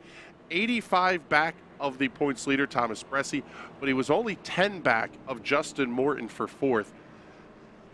I would say at this point, Patrick, probably a pretty good thing that he's got the race win at Daytona to go back on. Yeah, and he's had a couple good finishes in the last few weeks, so I would say this isn't momentum killing. It was a bad moment, but as long as he's able to put it behind him, move on to next week, he'll be all right. Got to say a huge thank you to everybody who's tuned in here on YouTube and on Twitch. Thank you very much for hanging out with us here. We're having a good time. The longest race of the year, the Red Light 400, presented by Red Light Media. Thank you to those fine folks for stepping up and helping to make this broadcast possible. Make sure you let us know in the comments where you're watching from. You like it, give it a like and a share, ring the bell, do all that YouTube stuff. Super Chat's pretty much a guaranteed way to get your comment shown on the air as well. Getting ready for... It is 100% guaranteed. I have paid Chris to say some really strange stuff on the air, and he will say it. For the most part, yeah. Justin Morton, Hayden Pistorius on row number 1, Thomas Bressi and Blake Gordon on row 2, Chad Mikas, Mike Stroll on row number 3. Green flag back in the air. We're underway once again. It's a very good restart for Morton, Pistorius, and Bressi. Gordon thought about getting down to the inside lane, and he'll do that on the way into turn number 1. See what Pistorius is going to be able to do here with Thomas Bressi. Man, these guys are getting twitchy here. You would almost expect, Patrick, that the things would be a little bit better to drive with the temperatures cooling off. You would think. However, the car gets very pushy entering the corners, and then you get that kind of snap oversteer that comes with an excessively pushy car. We see it a lot in PM18s, not so much in the stock cars, but it's still a little bit of an issue with these. Especially with the lack of downforce these things have with the really tiny rear wing on the Xfinity cars.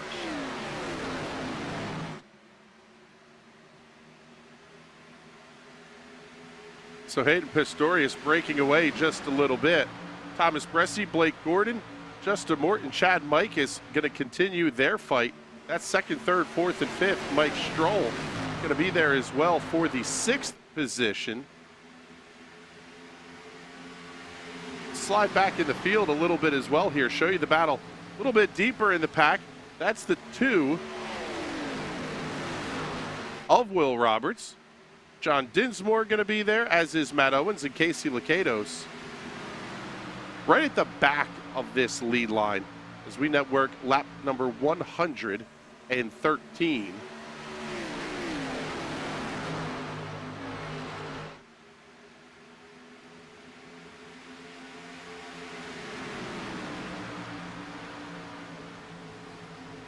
Boomer, having been in these cars at least a fair bit anyway, it sort of feels a little bit like you need a couple of laps to really get everything warmed up and the car to be feeling good again. Is that kind of what you're seeing, and should we expect a longer green flag run again? Yeah, I'm hoping they can settle in here. It looks a little bit.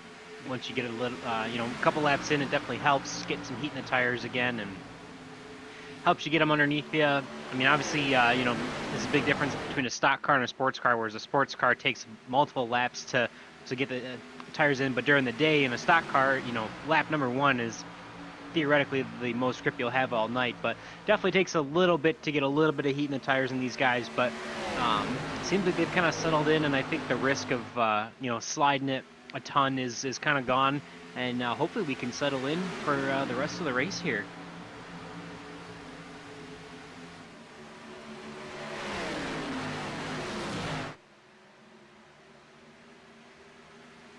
Watching these dueling battles out here on the racetrack. Will Roberts leading the group with Alex Viccellio and Matt Owens. Your top three all nose to tail, and they've only got about a quarter of a second or so back to Chad Mikas in the 4th position.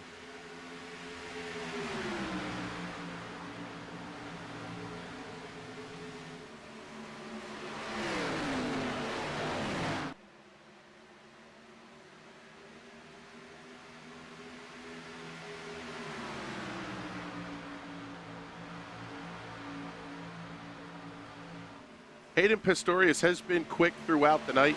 Lost a little bit of ground to Thomas Bressi the later we would get in the run.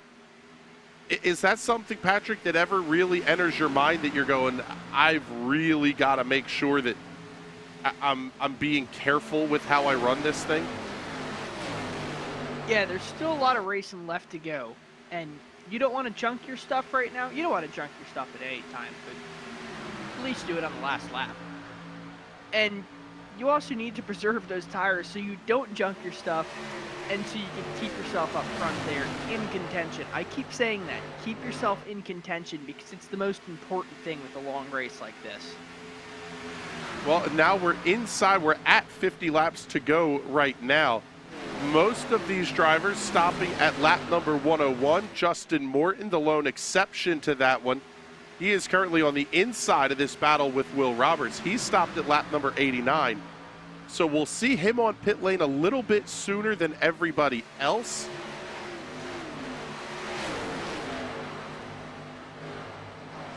Oh, man, maybe a little bit of a shot there from Alex Viccellio. Viccellio thinking about making it 3 wide into turn number 3. Oh, they're almost making contact.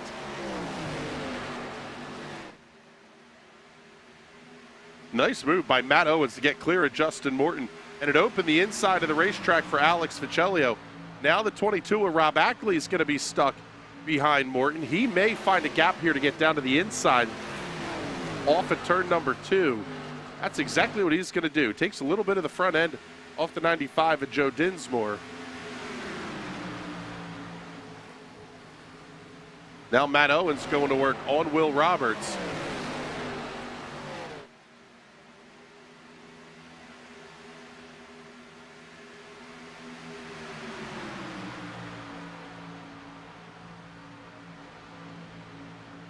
Right-hand side of the screen has your battle for the race lead. Your top 5 cars all lined up nose to tail. Then this absolute dog pile from 6th back through 11th, 12th position. Will Roberts, Casey Licato side by side. Down to 16 cars remaining on the lead lap. Patrick, if you're one of these lap down cars, are you to the point now where you maybe have to try something off strategy, or at this point, are you just flat committed? I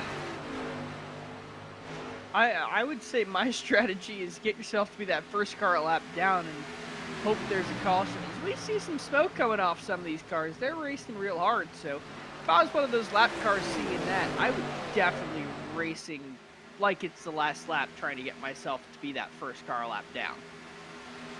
Boomer, can that be almost dangerous for one of these guys, especially if you're Justin Munsell, Cal Filarski, those first 2 cars a lap down? You really can put yourself in a bad position, though, if you try to race it too hard for that lucky dog spot. Yeah, I don't know. I mean, that's a position where it's really tough to gauge. I mean, you want to be in that position as long as you possibly can. So if you think that trying to hold him off for longer is your best bet, especially if a caution comes out here soon, you want to hold that as much as possible. So, I mean, it's tough to say. I mean, I would push a little bit, but not too hard to run your stuff out if we do have to go longer, because who knows, we may not get another yellow, but always want to be in that position and do whatever you possibly can, even if it does mean running a little hard at the beginning of the run.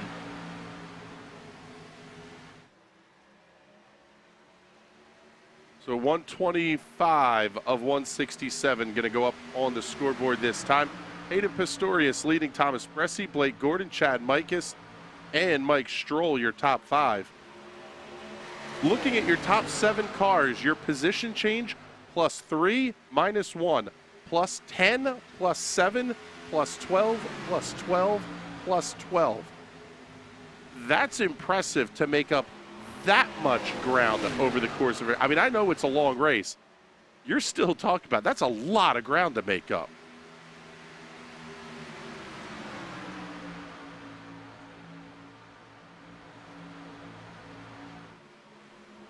Your primate pest elimination hard charger of the race right now is the 92 of Chris Matthews. He is currently up 17 positions in the number 92.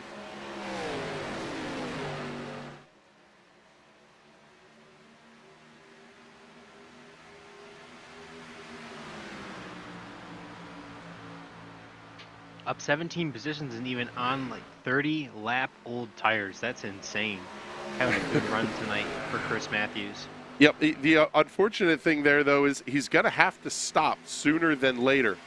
But we're at 40 to go.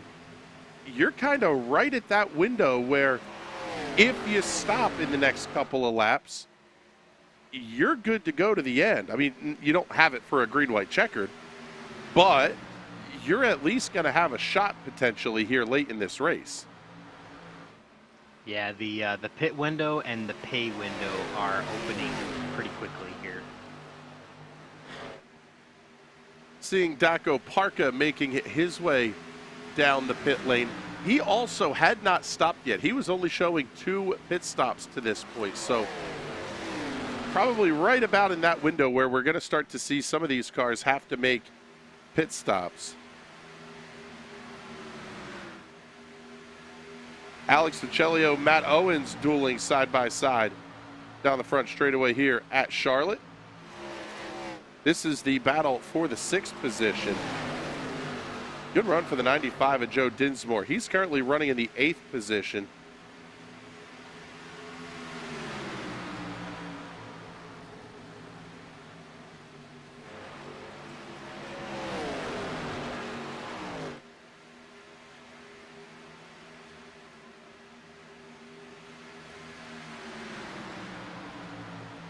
Oh, man, hold on to it. Matt Owens, good Lord, what a save off of turn number 4. He was trying to get that car looped around backwards. A nice save at the exit of the corner. We're going to look back to the front of the field here, though. Hayden Pistorius, Thomas Bressi starting to check out now from Mike Stroll.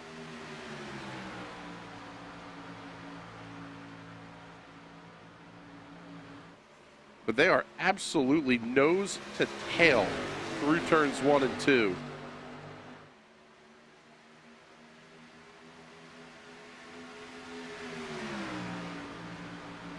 Bressi going to have the look down to the inside into turn number 3. Side-by-side battle for the race lead.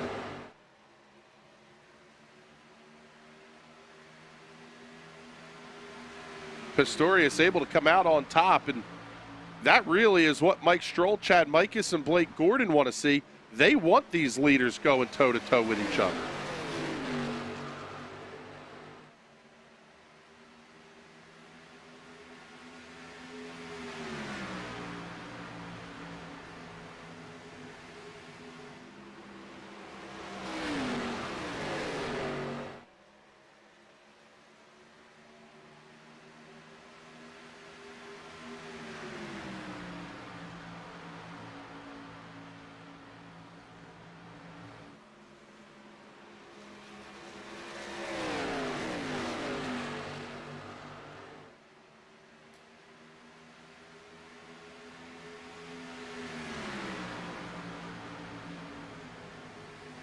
Things settling down through the field, at least for the most part anyway. Gap's right about a quarter of a second or so.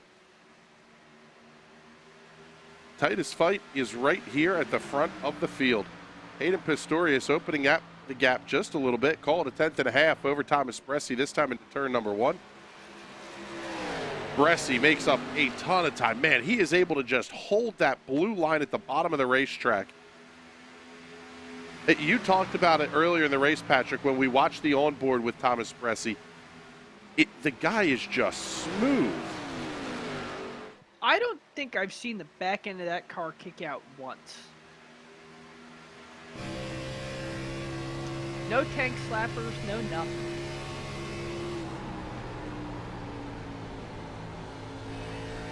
Those two pseudo teammates, obviously the 9 in the Total Downforce Racing team and 24 in the GT Motorsports car, but running together in the chat, or in the team chats, I should say. So two teams that have an alliance. Cool to see them out here out front.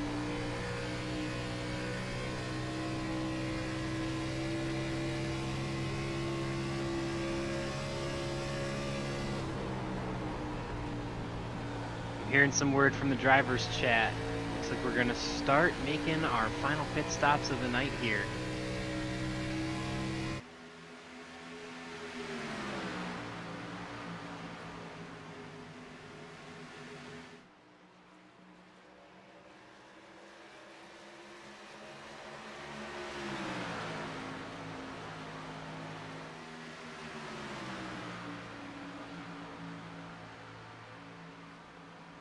So keeping an eye out here, down to about 40 to go. This is kind of right in that window of when we expected to see the final stops.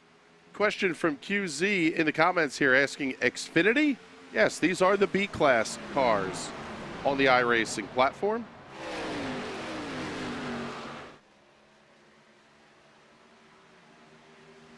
We'll rehash everything for you guys as well. You are watching the Red Light Media 400. My name is Chris Graham, handling the play-by-play duties for you. Patrick Byrne joining me up in the booth. Boomer Logan handling the reporting on pit road. If you're liking the show, give it a like, give it a share, ring the bell, do all that stuff on YouTube. Same deal on Twitch. I just don't know how to do it. I guess I'm an old now. What do you want me to tell you? Rob Ackley, Chad Mikas, and Kyle Cooper all going to be on pit lane. Follow these last sets of stops. Mike Stroll going to be in as well.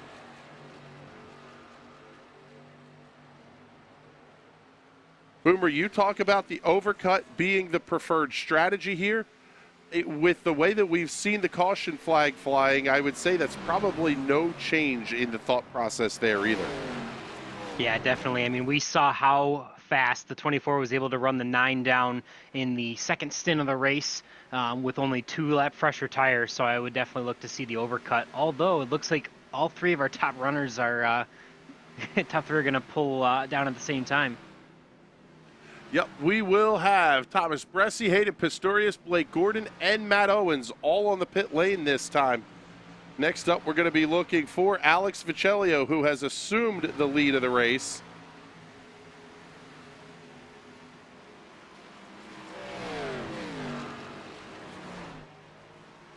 Viccellio going to come down this time.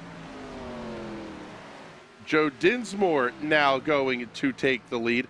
This is sort of now where you're in a little bit of danger zone. If you're Thomas Bressi, Blake Gordon, if you get a caution flag now you're talking about being the car that's trapped a lap down, even if it's only by half the length of the back straightaway there, Patrick. Yeah, it's tough. You don't want to be trapped a lap down. However, as long as we stay on the green, you won't be trapped. But that's really the key, is hoping there's not a caution. You can't control what the other cars in the track are going to do, obviously. I can't believe I'm saying this, but Justin Morton is back to the race lead, and he last stopped at lap number 89.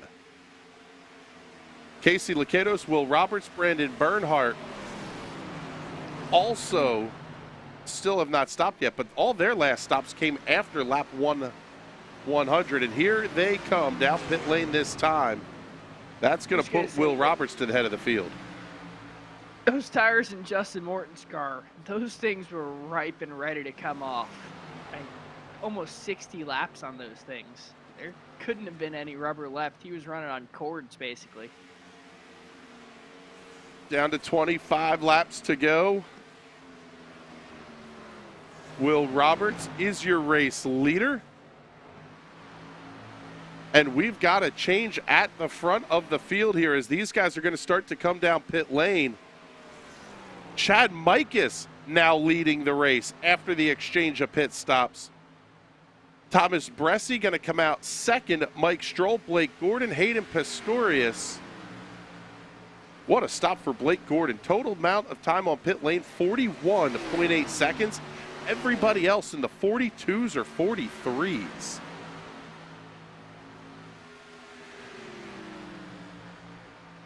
Will Roberts on the right-hand side of the screen is your current race leader. Chad Mikas is the effective race leader, with Will Roberts and Brandon Bernhardt having to still make their pit stops.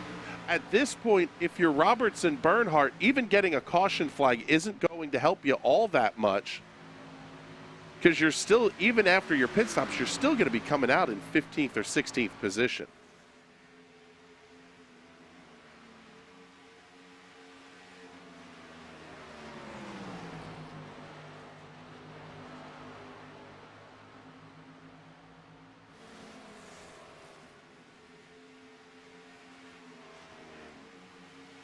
Thomas Bressi having to look to the inside of Chad Mikas into 3.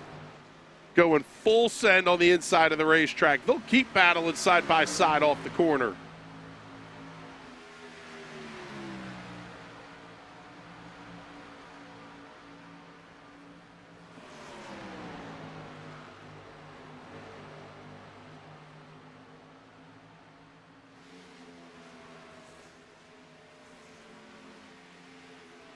Tell you what, if you think this racing has been good, wait till you see what we got coming up here over the next couple of weeks for the Fuel Premier Series.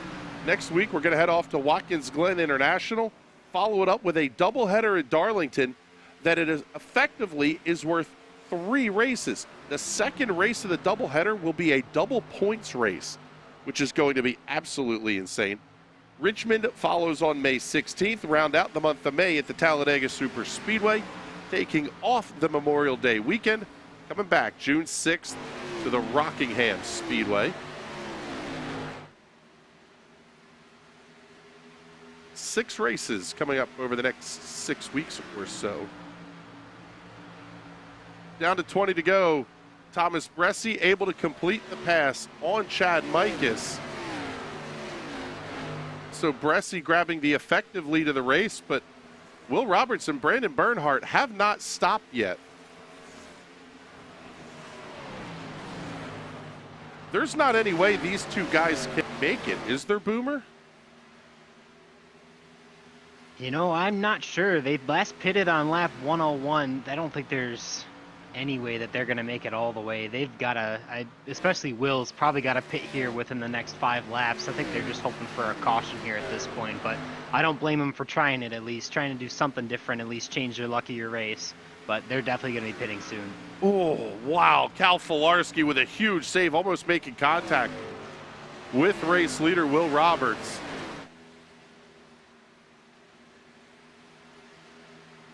There comes Brandon Bernhardt into the pits.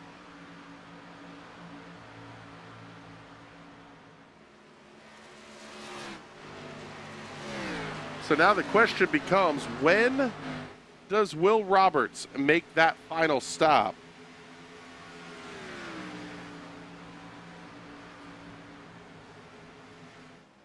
If he's doing it for the TV time, for Red Light Media, let's give it to him here.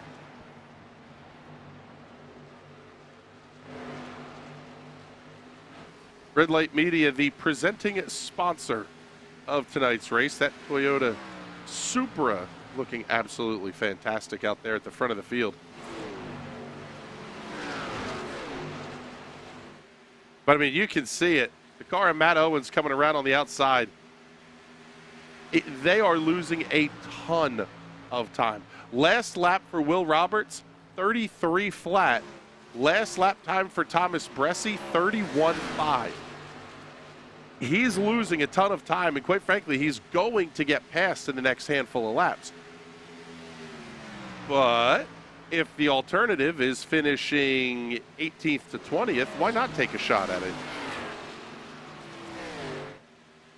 And, oh, he's coming to pits now. I was going to say, if he gets lucky and the caution were to come out, he would stay on the lead lap. We'll see if he was able to get the car woed up. He was way on the brakes coming down into the pit lane.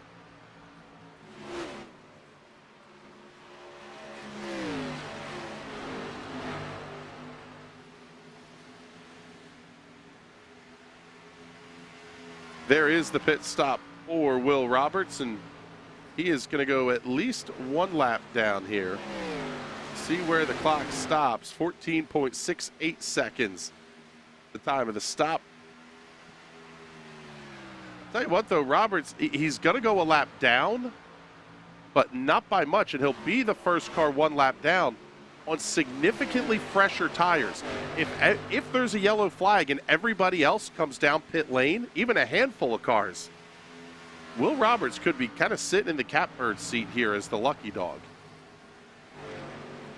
Yeah, I still don't blame him. He only moves back to 14th place there with... Oh, man! That 12 car really getting below the apron. It looks like he missed pit entrance. He's going to have to go around another time. That's a rough one. Tell you what, this is a fantastic battle going on here. Mike Stroll at the head of the line. Hayden Pistorius, Chad Mikas, Blake Gordon. This is the fight for second, third, fourth, and fifth with 13 laps to go. And they're only about a second or so behind race leader Thomas Bressi.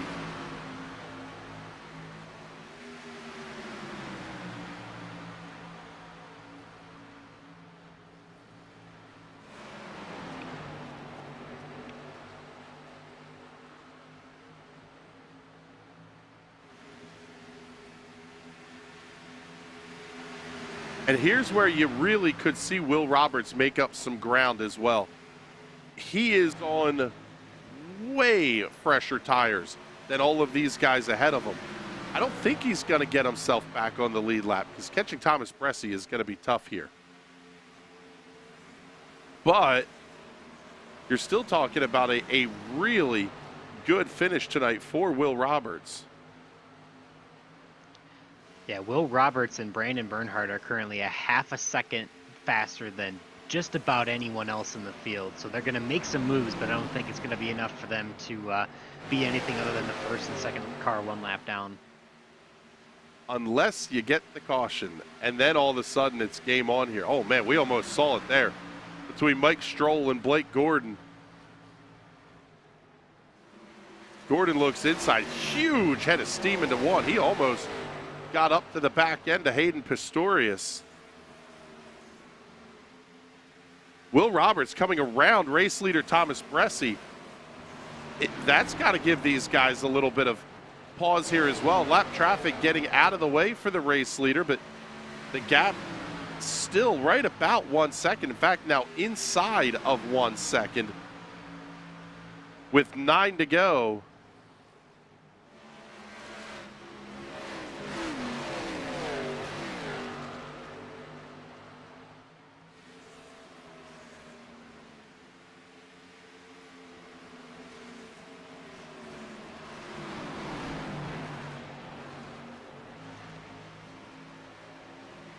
That is the squirt number 69 of Don Runkle up against the outside save for barrier, letting the leaders pass through down to the inside.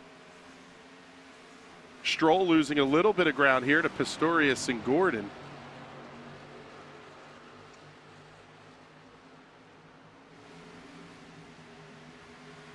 And at this point, Thomas Bressi is just gap managing at this point.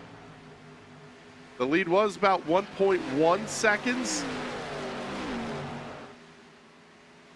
And Patrick, if you're Blake Gordon, how difficult is this not to race Hayden Pistorius really hard here? you know the only way you're going to catch them is if you two get in line and stay there. It's very difficult, especially when you're that car behind and you know you're faster than the guy in front of you. But if you try and make the move, you both are going to go slower. So it requires a lot of patience and a lot of self-control.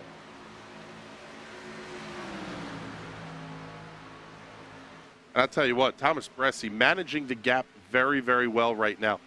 Hovers anywhere from like 95 hundredths up to about 1.1 or so seconds. I mean, he really is almost watching the relative. He's not looking in the mirror as maybe, but you're watching the relative and going, okay, I don't have to make any time right now. Yeah, there's not much you need to do really other than set sail and just hope that those cars don't get too big in your rearview mirror. But can't coast, but he's got a very, very comfortable lead right now. Seeing race leader Thomas Bressi on the left-hand side of your screen. The fight between Hayden Pistorius and Blake Gordon for the second position, working on the right-hand side. Fun fact to throw in here, we've actually got 6 cars that are up 13 spots. Michael Stroll in 4th place, Alex Michelio in 6th, Justin Morton in 8th, Brent Cook in 11th, Kyle Cooper in 12th, and John Gervin in 16th. So lots of movers up here in the top 15 tonight.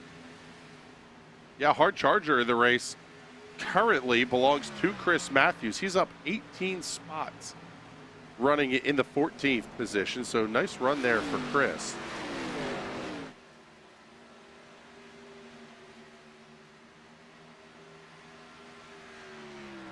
The gap still sits at right about 1 second with 3 laps to go. We've seen our fair share of leaders, but under the long green flag run, it was the Thomas Bressi show. We're getting a whole lot more of that this time around as well.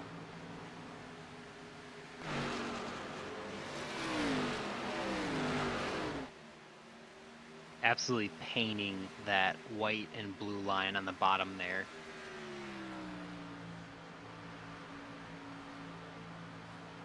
It is impressive. Down to 2 laps to go here for our race leader, Thomas Bressi.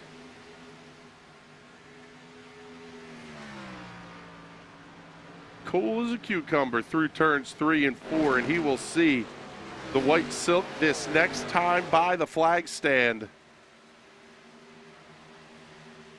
White flag is out, 1 lap to go. Thomas Bressi, less than 1.5 miles to go now to claim the checkered flag.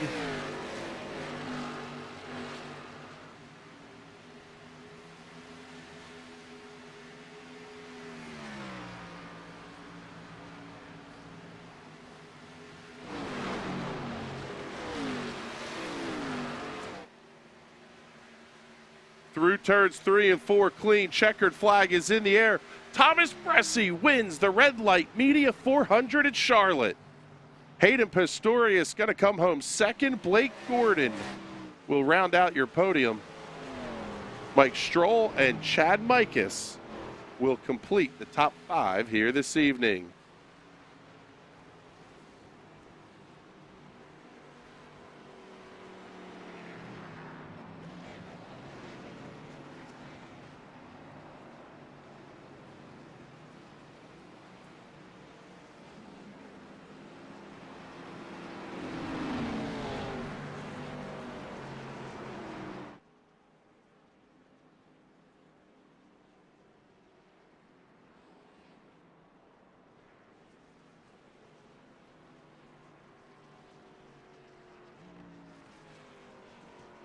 Very impressive run tonight for Thomas Bressi.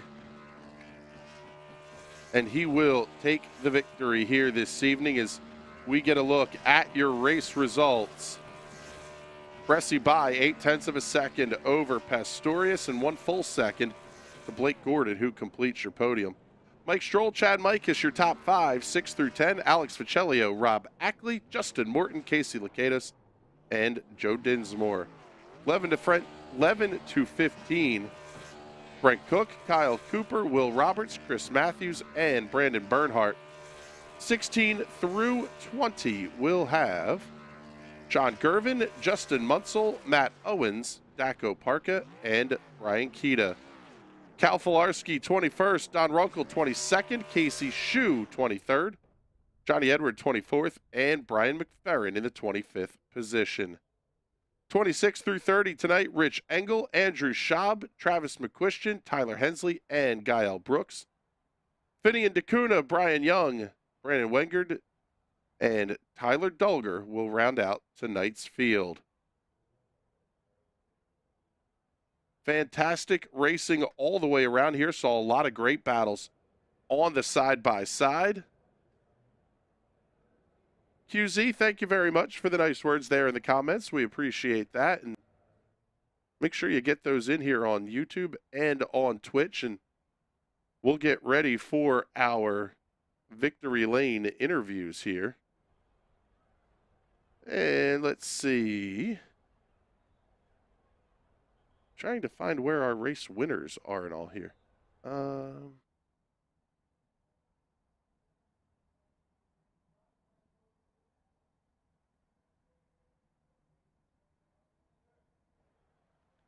All right, well, we'll do this. We will kick things off anyway as we look for the rest of our drivers here tonight. Start things off with the Victory Lane interview, and, well, quite frankly, no surprise for this one here. This guy has been dominant all season long, and he's going to do it again tonight. Mr. Thomas Bressi, congratulations. Absolutely fantastic run. Tell us about the night here. I mean, the car looked good. What was it like from behind the driver's seat? Yeah, it was good. I don't actually know what to say about that. It was just, I mean, I guess kind of almost like Indy or Monza or something else, where it's just you really had to be precise with where you put the car. The setup was not good at all. It was like, I mean, just pounding off the splitter on entry. So you kind of had to find ways to work around that, and depending on where you were putting the car and things like that. And it was just overall, it was really tight. So just trying to work around that and not burn the right front off and things like that. It was just a lot of kind of managing that side of things, and just trying to be as consistent as possible. So and I kind of knew that it was probably going to be similar to that going into the night, because the last time that we were here was it was probably it was a couple seasons ago. I don't really remember, but it was back before I had any concept of how to take care of my tires really.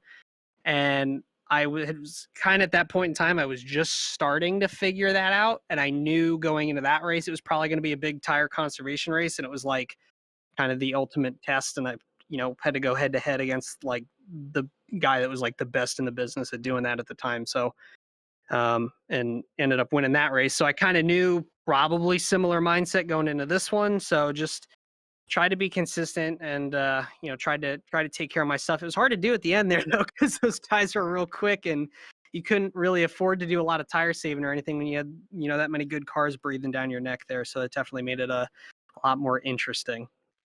Well, this one was a lot of fun to watch tonight.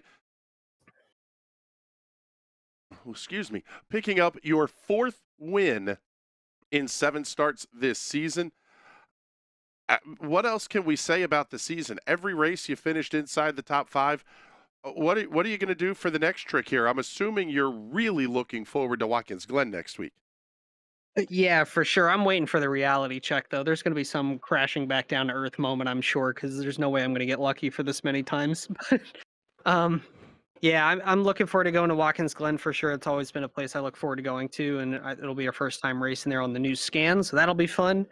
Yeah, just try to stay consistent and just keep doing what I've been doing. And obviously building a big points lead now doesn't really mean too much really when we get the reset for the fuel finals, but bonus points and stuff for picking up wins and leading at halfway and stuff like that does carry over. So if I can hopefully fingers crossed, keep doing that stuff. That would be great. I'm happy regardless of how the rest of the season goes. I'm really thankful, I guess, that I'm having the season that I'm having because I didn't expect to have a season like this at all.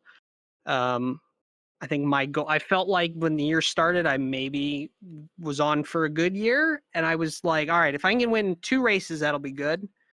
And the last couple of weeks have just been something else. So, yeah, I mean, just hopefully we can keep that going. And even if it's not wins, just staying up front, being consistent. And, the more we, kind of learn and all that good stuff, the more we take into the finals. So we'll just keep plugging away at it.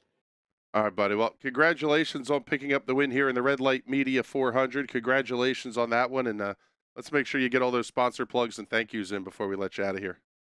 Yeah, I just want to give a shout out to the JT Motorsports guys, Tyler and Casey. I know they kind of had a bit of an up and down night, unfortunately. But, just them, just thanks to them for always sticking with it and giving it 110%.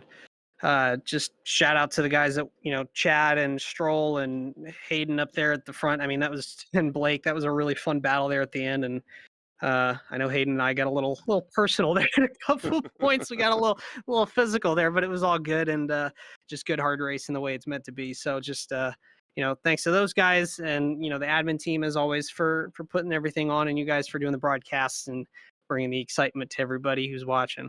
Well, thank you very much, bud. We appreciate the kind words there. And let's pick up our runner-up finisher tonight here, Mr. Hayden Pistorius. And man, I'll tell you what, Hayden, that one was a fun race to watch for us. What were your thoughts here? It seemed like Thomas was just the tiniest bit faster through the middle of the corners. But with a race that's this long, that every little bit's going to add up. I'm glad you guys found it fun. For me, it was a little bit more stressful than I would have liked it to be there. No, it was good. Robin's race and me and Thomas definitely showed that with a little bit of contact. He was way better on entrance. He was rolling his entrance way better than I was. I had to park it, so he kept getting into me. But there at the end, it's unfortunate because with around 3 laps to go, I finally found something. I kind of got my rhythm going, and I barely started catching him there. And then, it sucks because it's just way too late for me to make anything happen. How does that come to you? You're turning 167 laps around this place, and you figure it out. It completely clicks with 3 to go. What do you learn over the course of the run that kind of makes that settle in that way for you? Well, for me, everything with my race is straight rhythm. If I don't have a rhythm, then I'm terrible. Like start off the run, I was actually surprisingly quite decent, but then middle run, terrible, and then near the end of the run, I finally found my rhythm every single time. And I definitely did learn a lot during this race.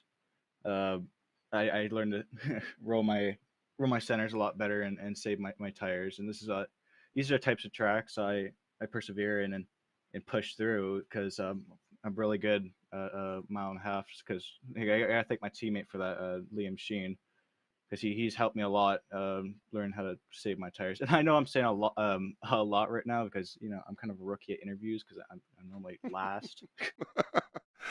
You know what? We're excited to be able to get you up here on the broadcast. That's for damn sure.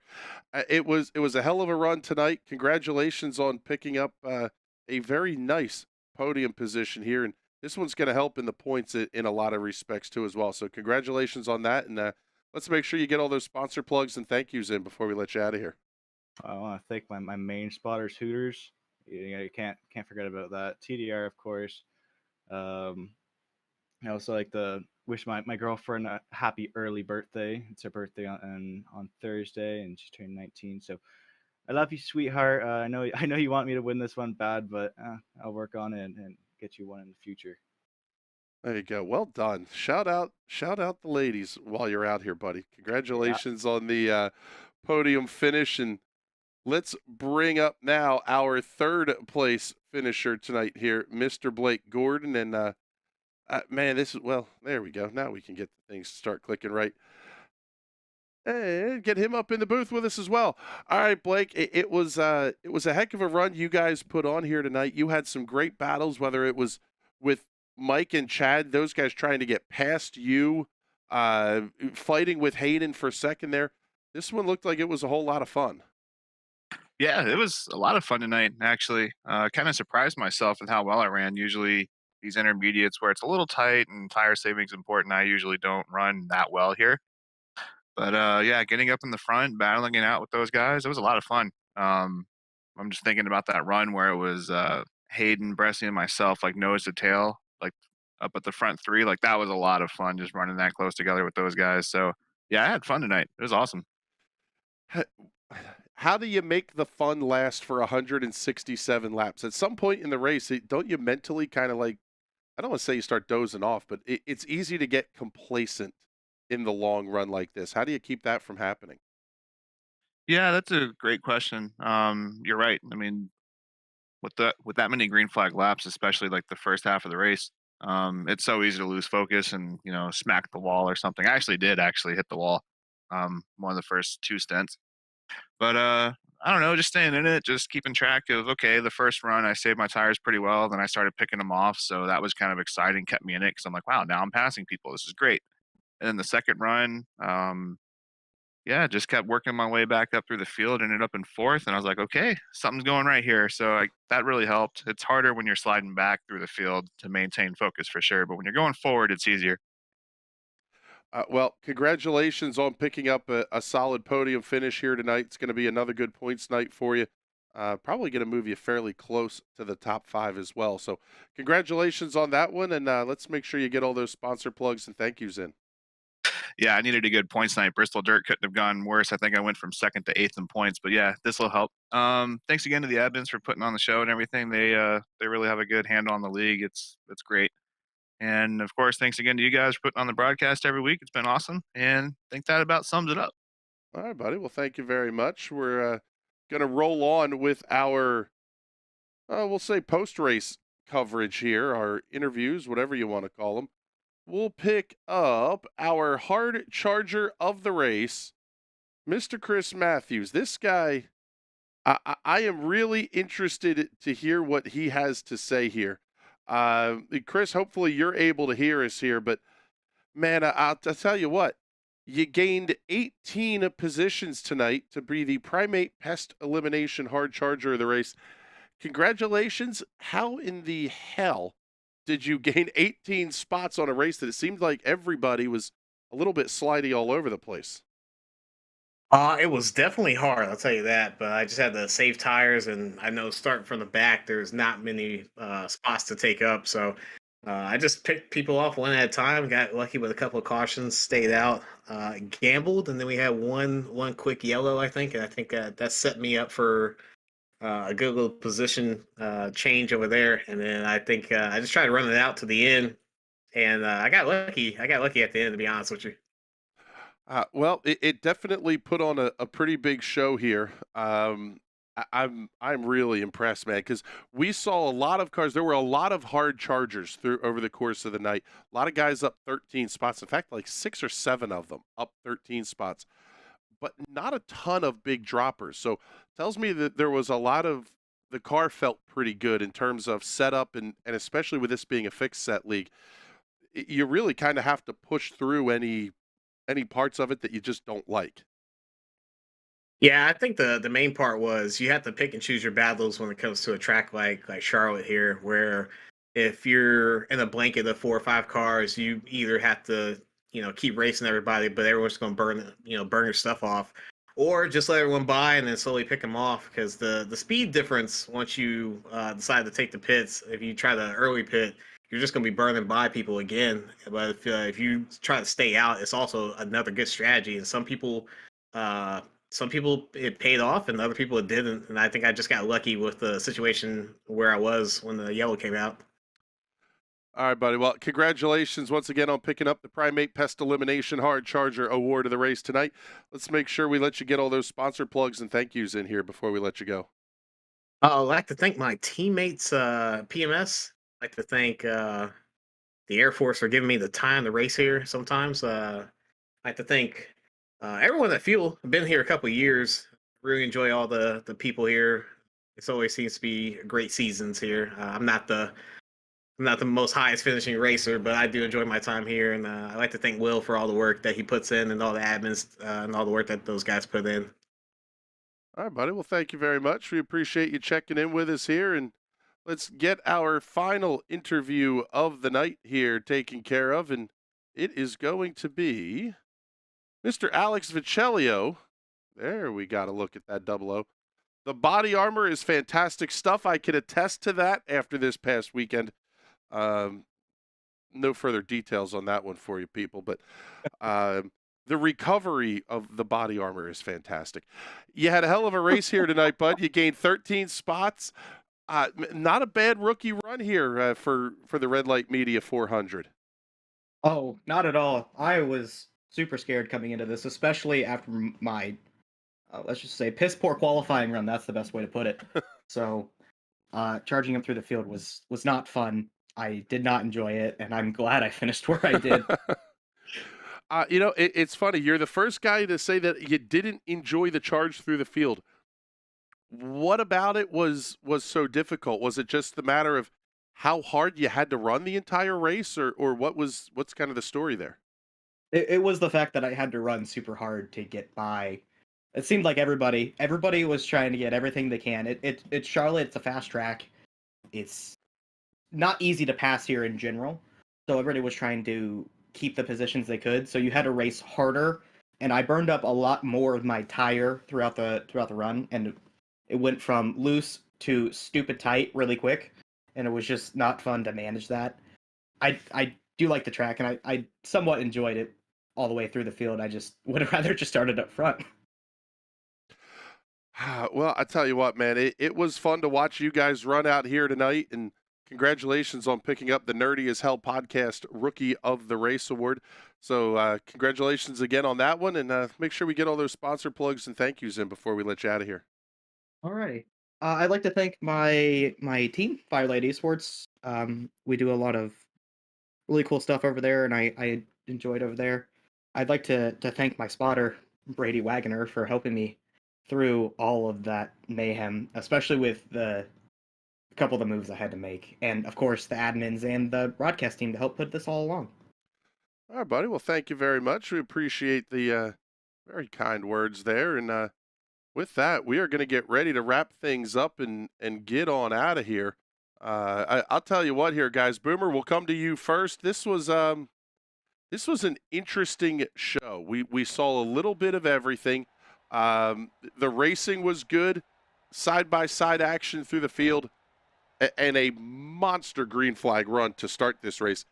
Really had a whole lot of kind of everything that we wanted to see. Yeah, I love when I get a chance to be a part of the field races. It's so much fun to actually let strategy play out on a green flag run.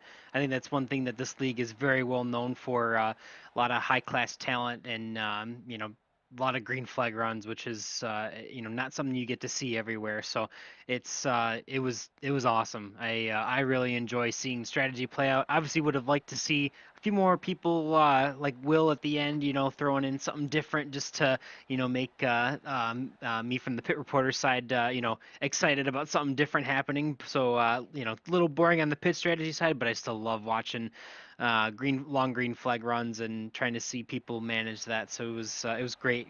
A lot of good side by side action, comers and goers. I mean, what's not to love about the Xfinity car here at Charlotte? Yeah, it was a lot of fun here. And Patrick, we're through the longest one of the season. Now we're going to move off to Watkins Glen. The last time we ran one of these, it was the Thomas Bressie show at the front of the field. Are we expecting anything else again next week? I am sure Watkins Glen is going to be a good track for Thomas Bressie. However, it could be a good track for anyone. Watkins Glen, just like Monza, very fast, very racy road course. However, Watkins Glen is very, very familiar to the mostly American crowd stock car racing draws, which means excuse me, let me refresh myself for a second. a track like Monza, you're going to have a very specific set of people who have a lot of experience in that track, and for a lot of other drivers, it's going to be their first time there. Watkins Glen, just about everyone in the field will have at least driven it before. So you have a lot more experience there. I expect an even racier road course race down when we get to Watkins Glen. Yeah, I tend to agree with you on that one. It's one of those deals that it just sort of has that feel of everybody knows it, everybody's run it, you've turned a billion laps there. Even if you're not a total road course nut, you're at least going to be able to put on a decent showing there. And we'll get to see that coming up next week. Wednesday night, we're coming back with the Sim Racers Club Premier Series for round number 2 of their 14-race, 22A schedule. It's 28 races, but they're going to run it as 2 14-week seasons. That'll be a whole lot of fun to watch. Thursday night, we're back with the Ezra IndyCar Series, the Indy Pro 2000 Championship on the iRacing side of things. Also, the return of the high side hustle after working the last couple of weeks. Burt Wojcik and Adam Rubright will be back this Thursday night. Looking ahead to the World of Outlaws, NOS Energy Drinks, Sprint Cars, and Tevos late models, I believe they are now. I forget. Anyway, the World of Outlaws late models and sprint cars are heading off to the Bristol Bash. It is going to be epic this weekend at Bristol Motor Speedway, and those guys will be talking all about that coming up here on Tuesday night. But with that, it's time for us to get the heck on out of here. For Boomer Logan, Patrick Byrne, and everybody here at the National Racing Network, my name is Chris Graham. It is a pleasure to have you hanging out with us. We thank you very much for your time, and we look forward to talking to you all soon. Have a good night, everybody.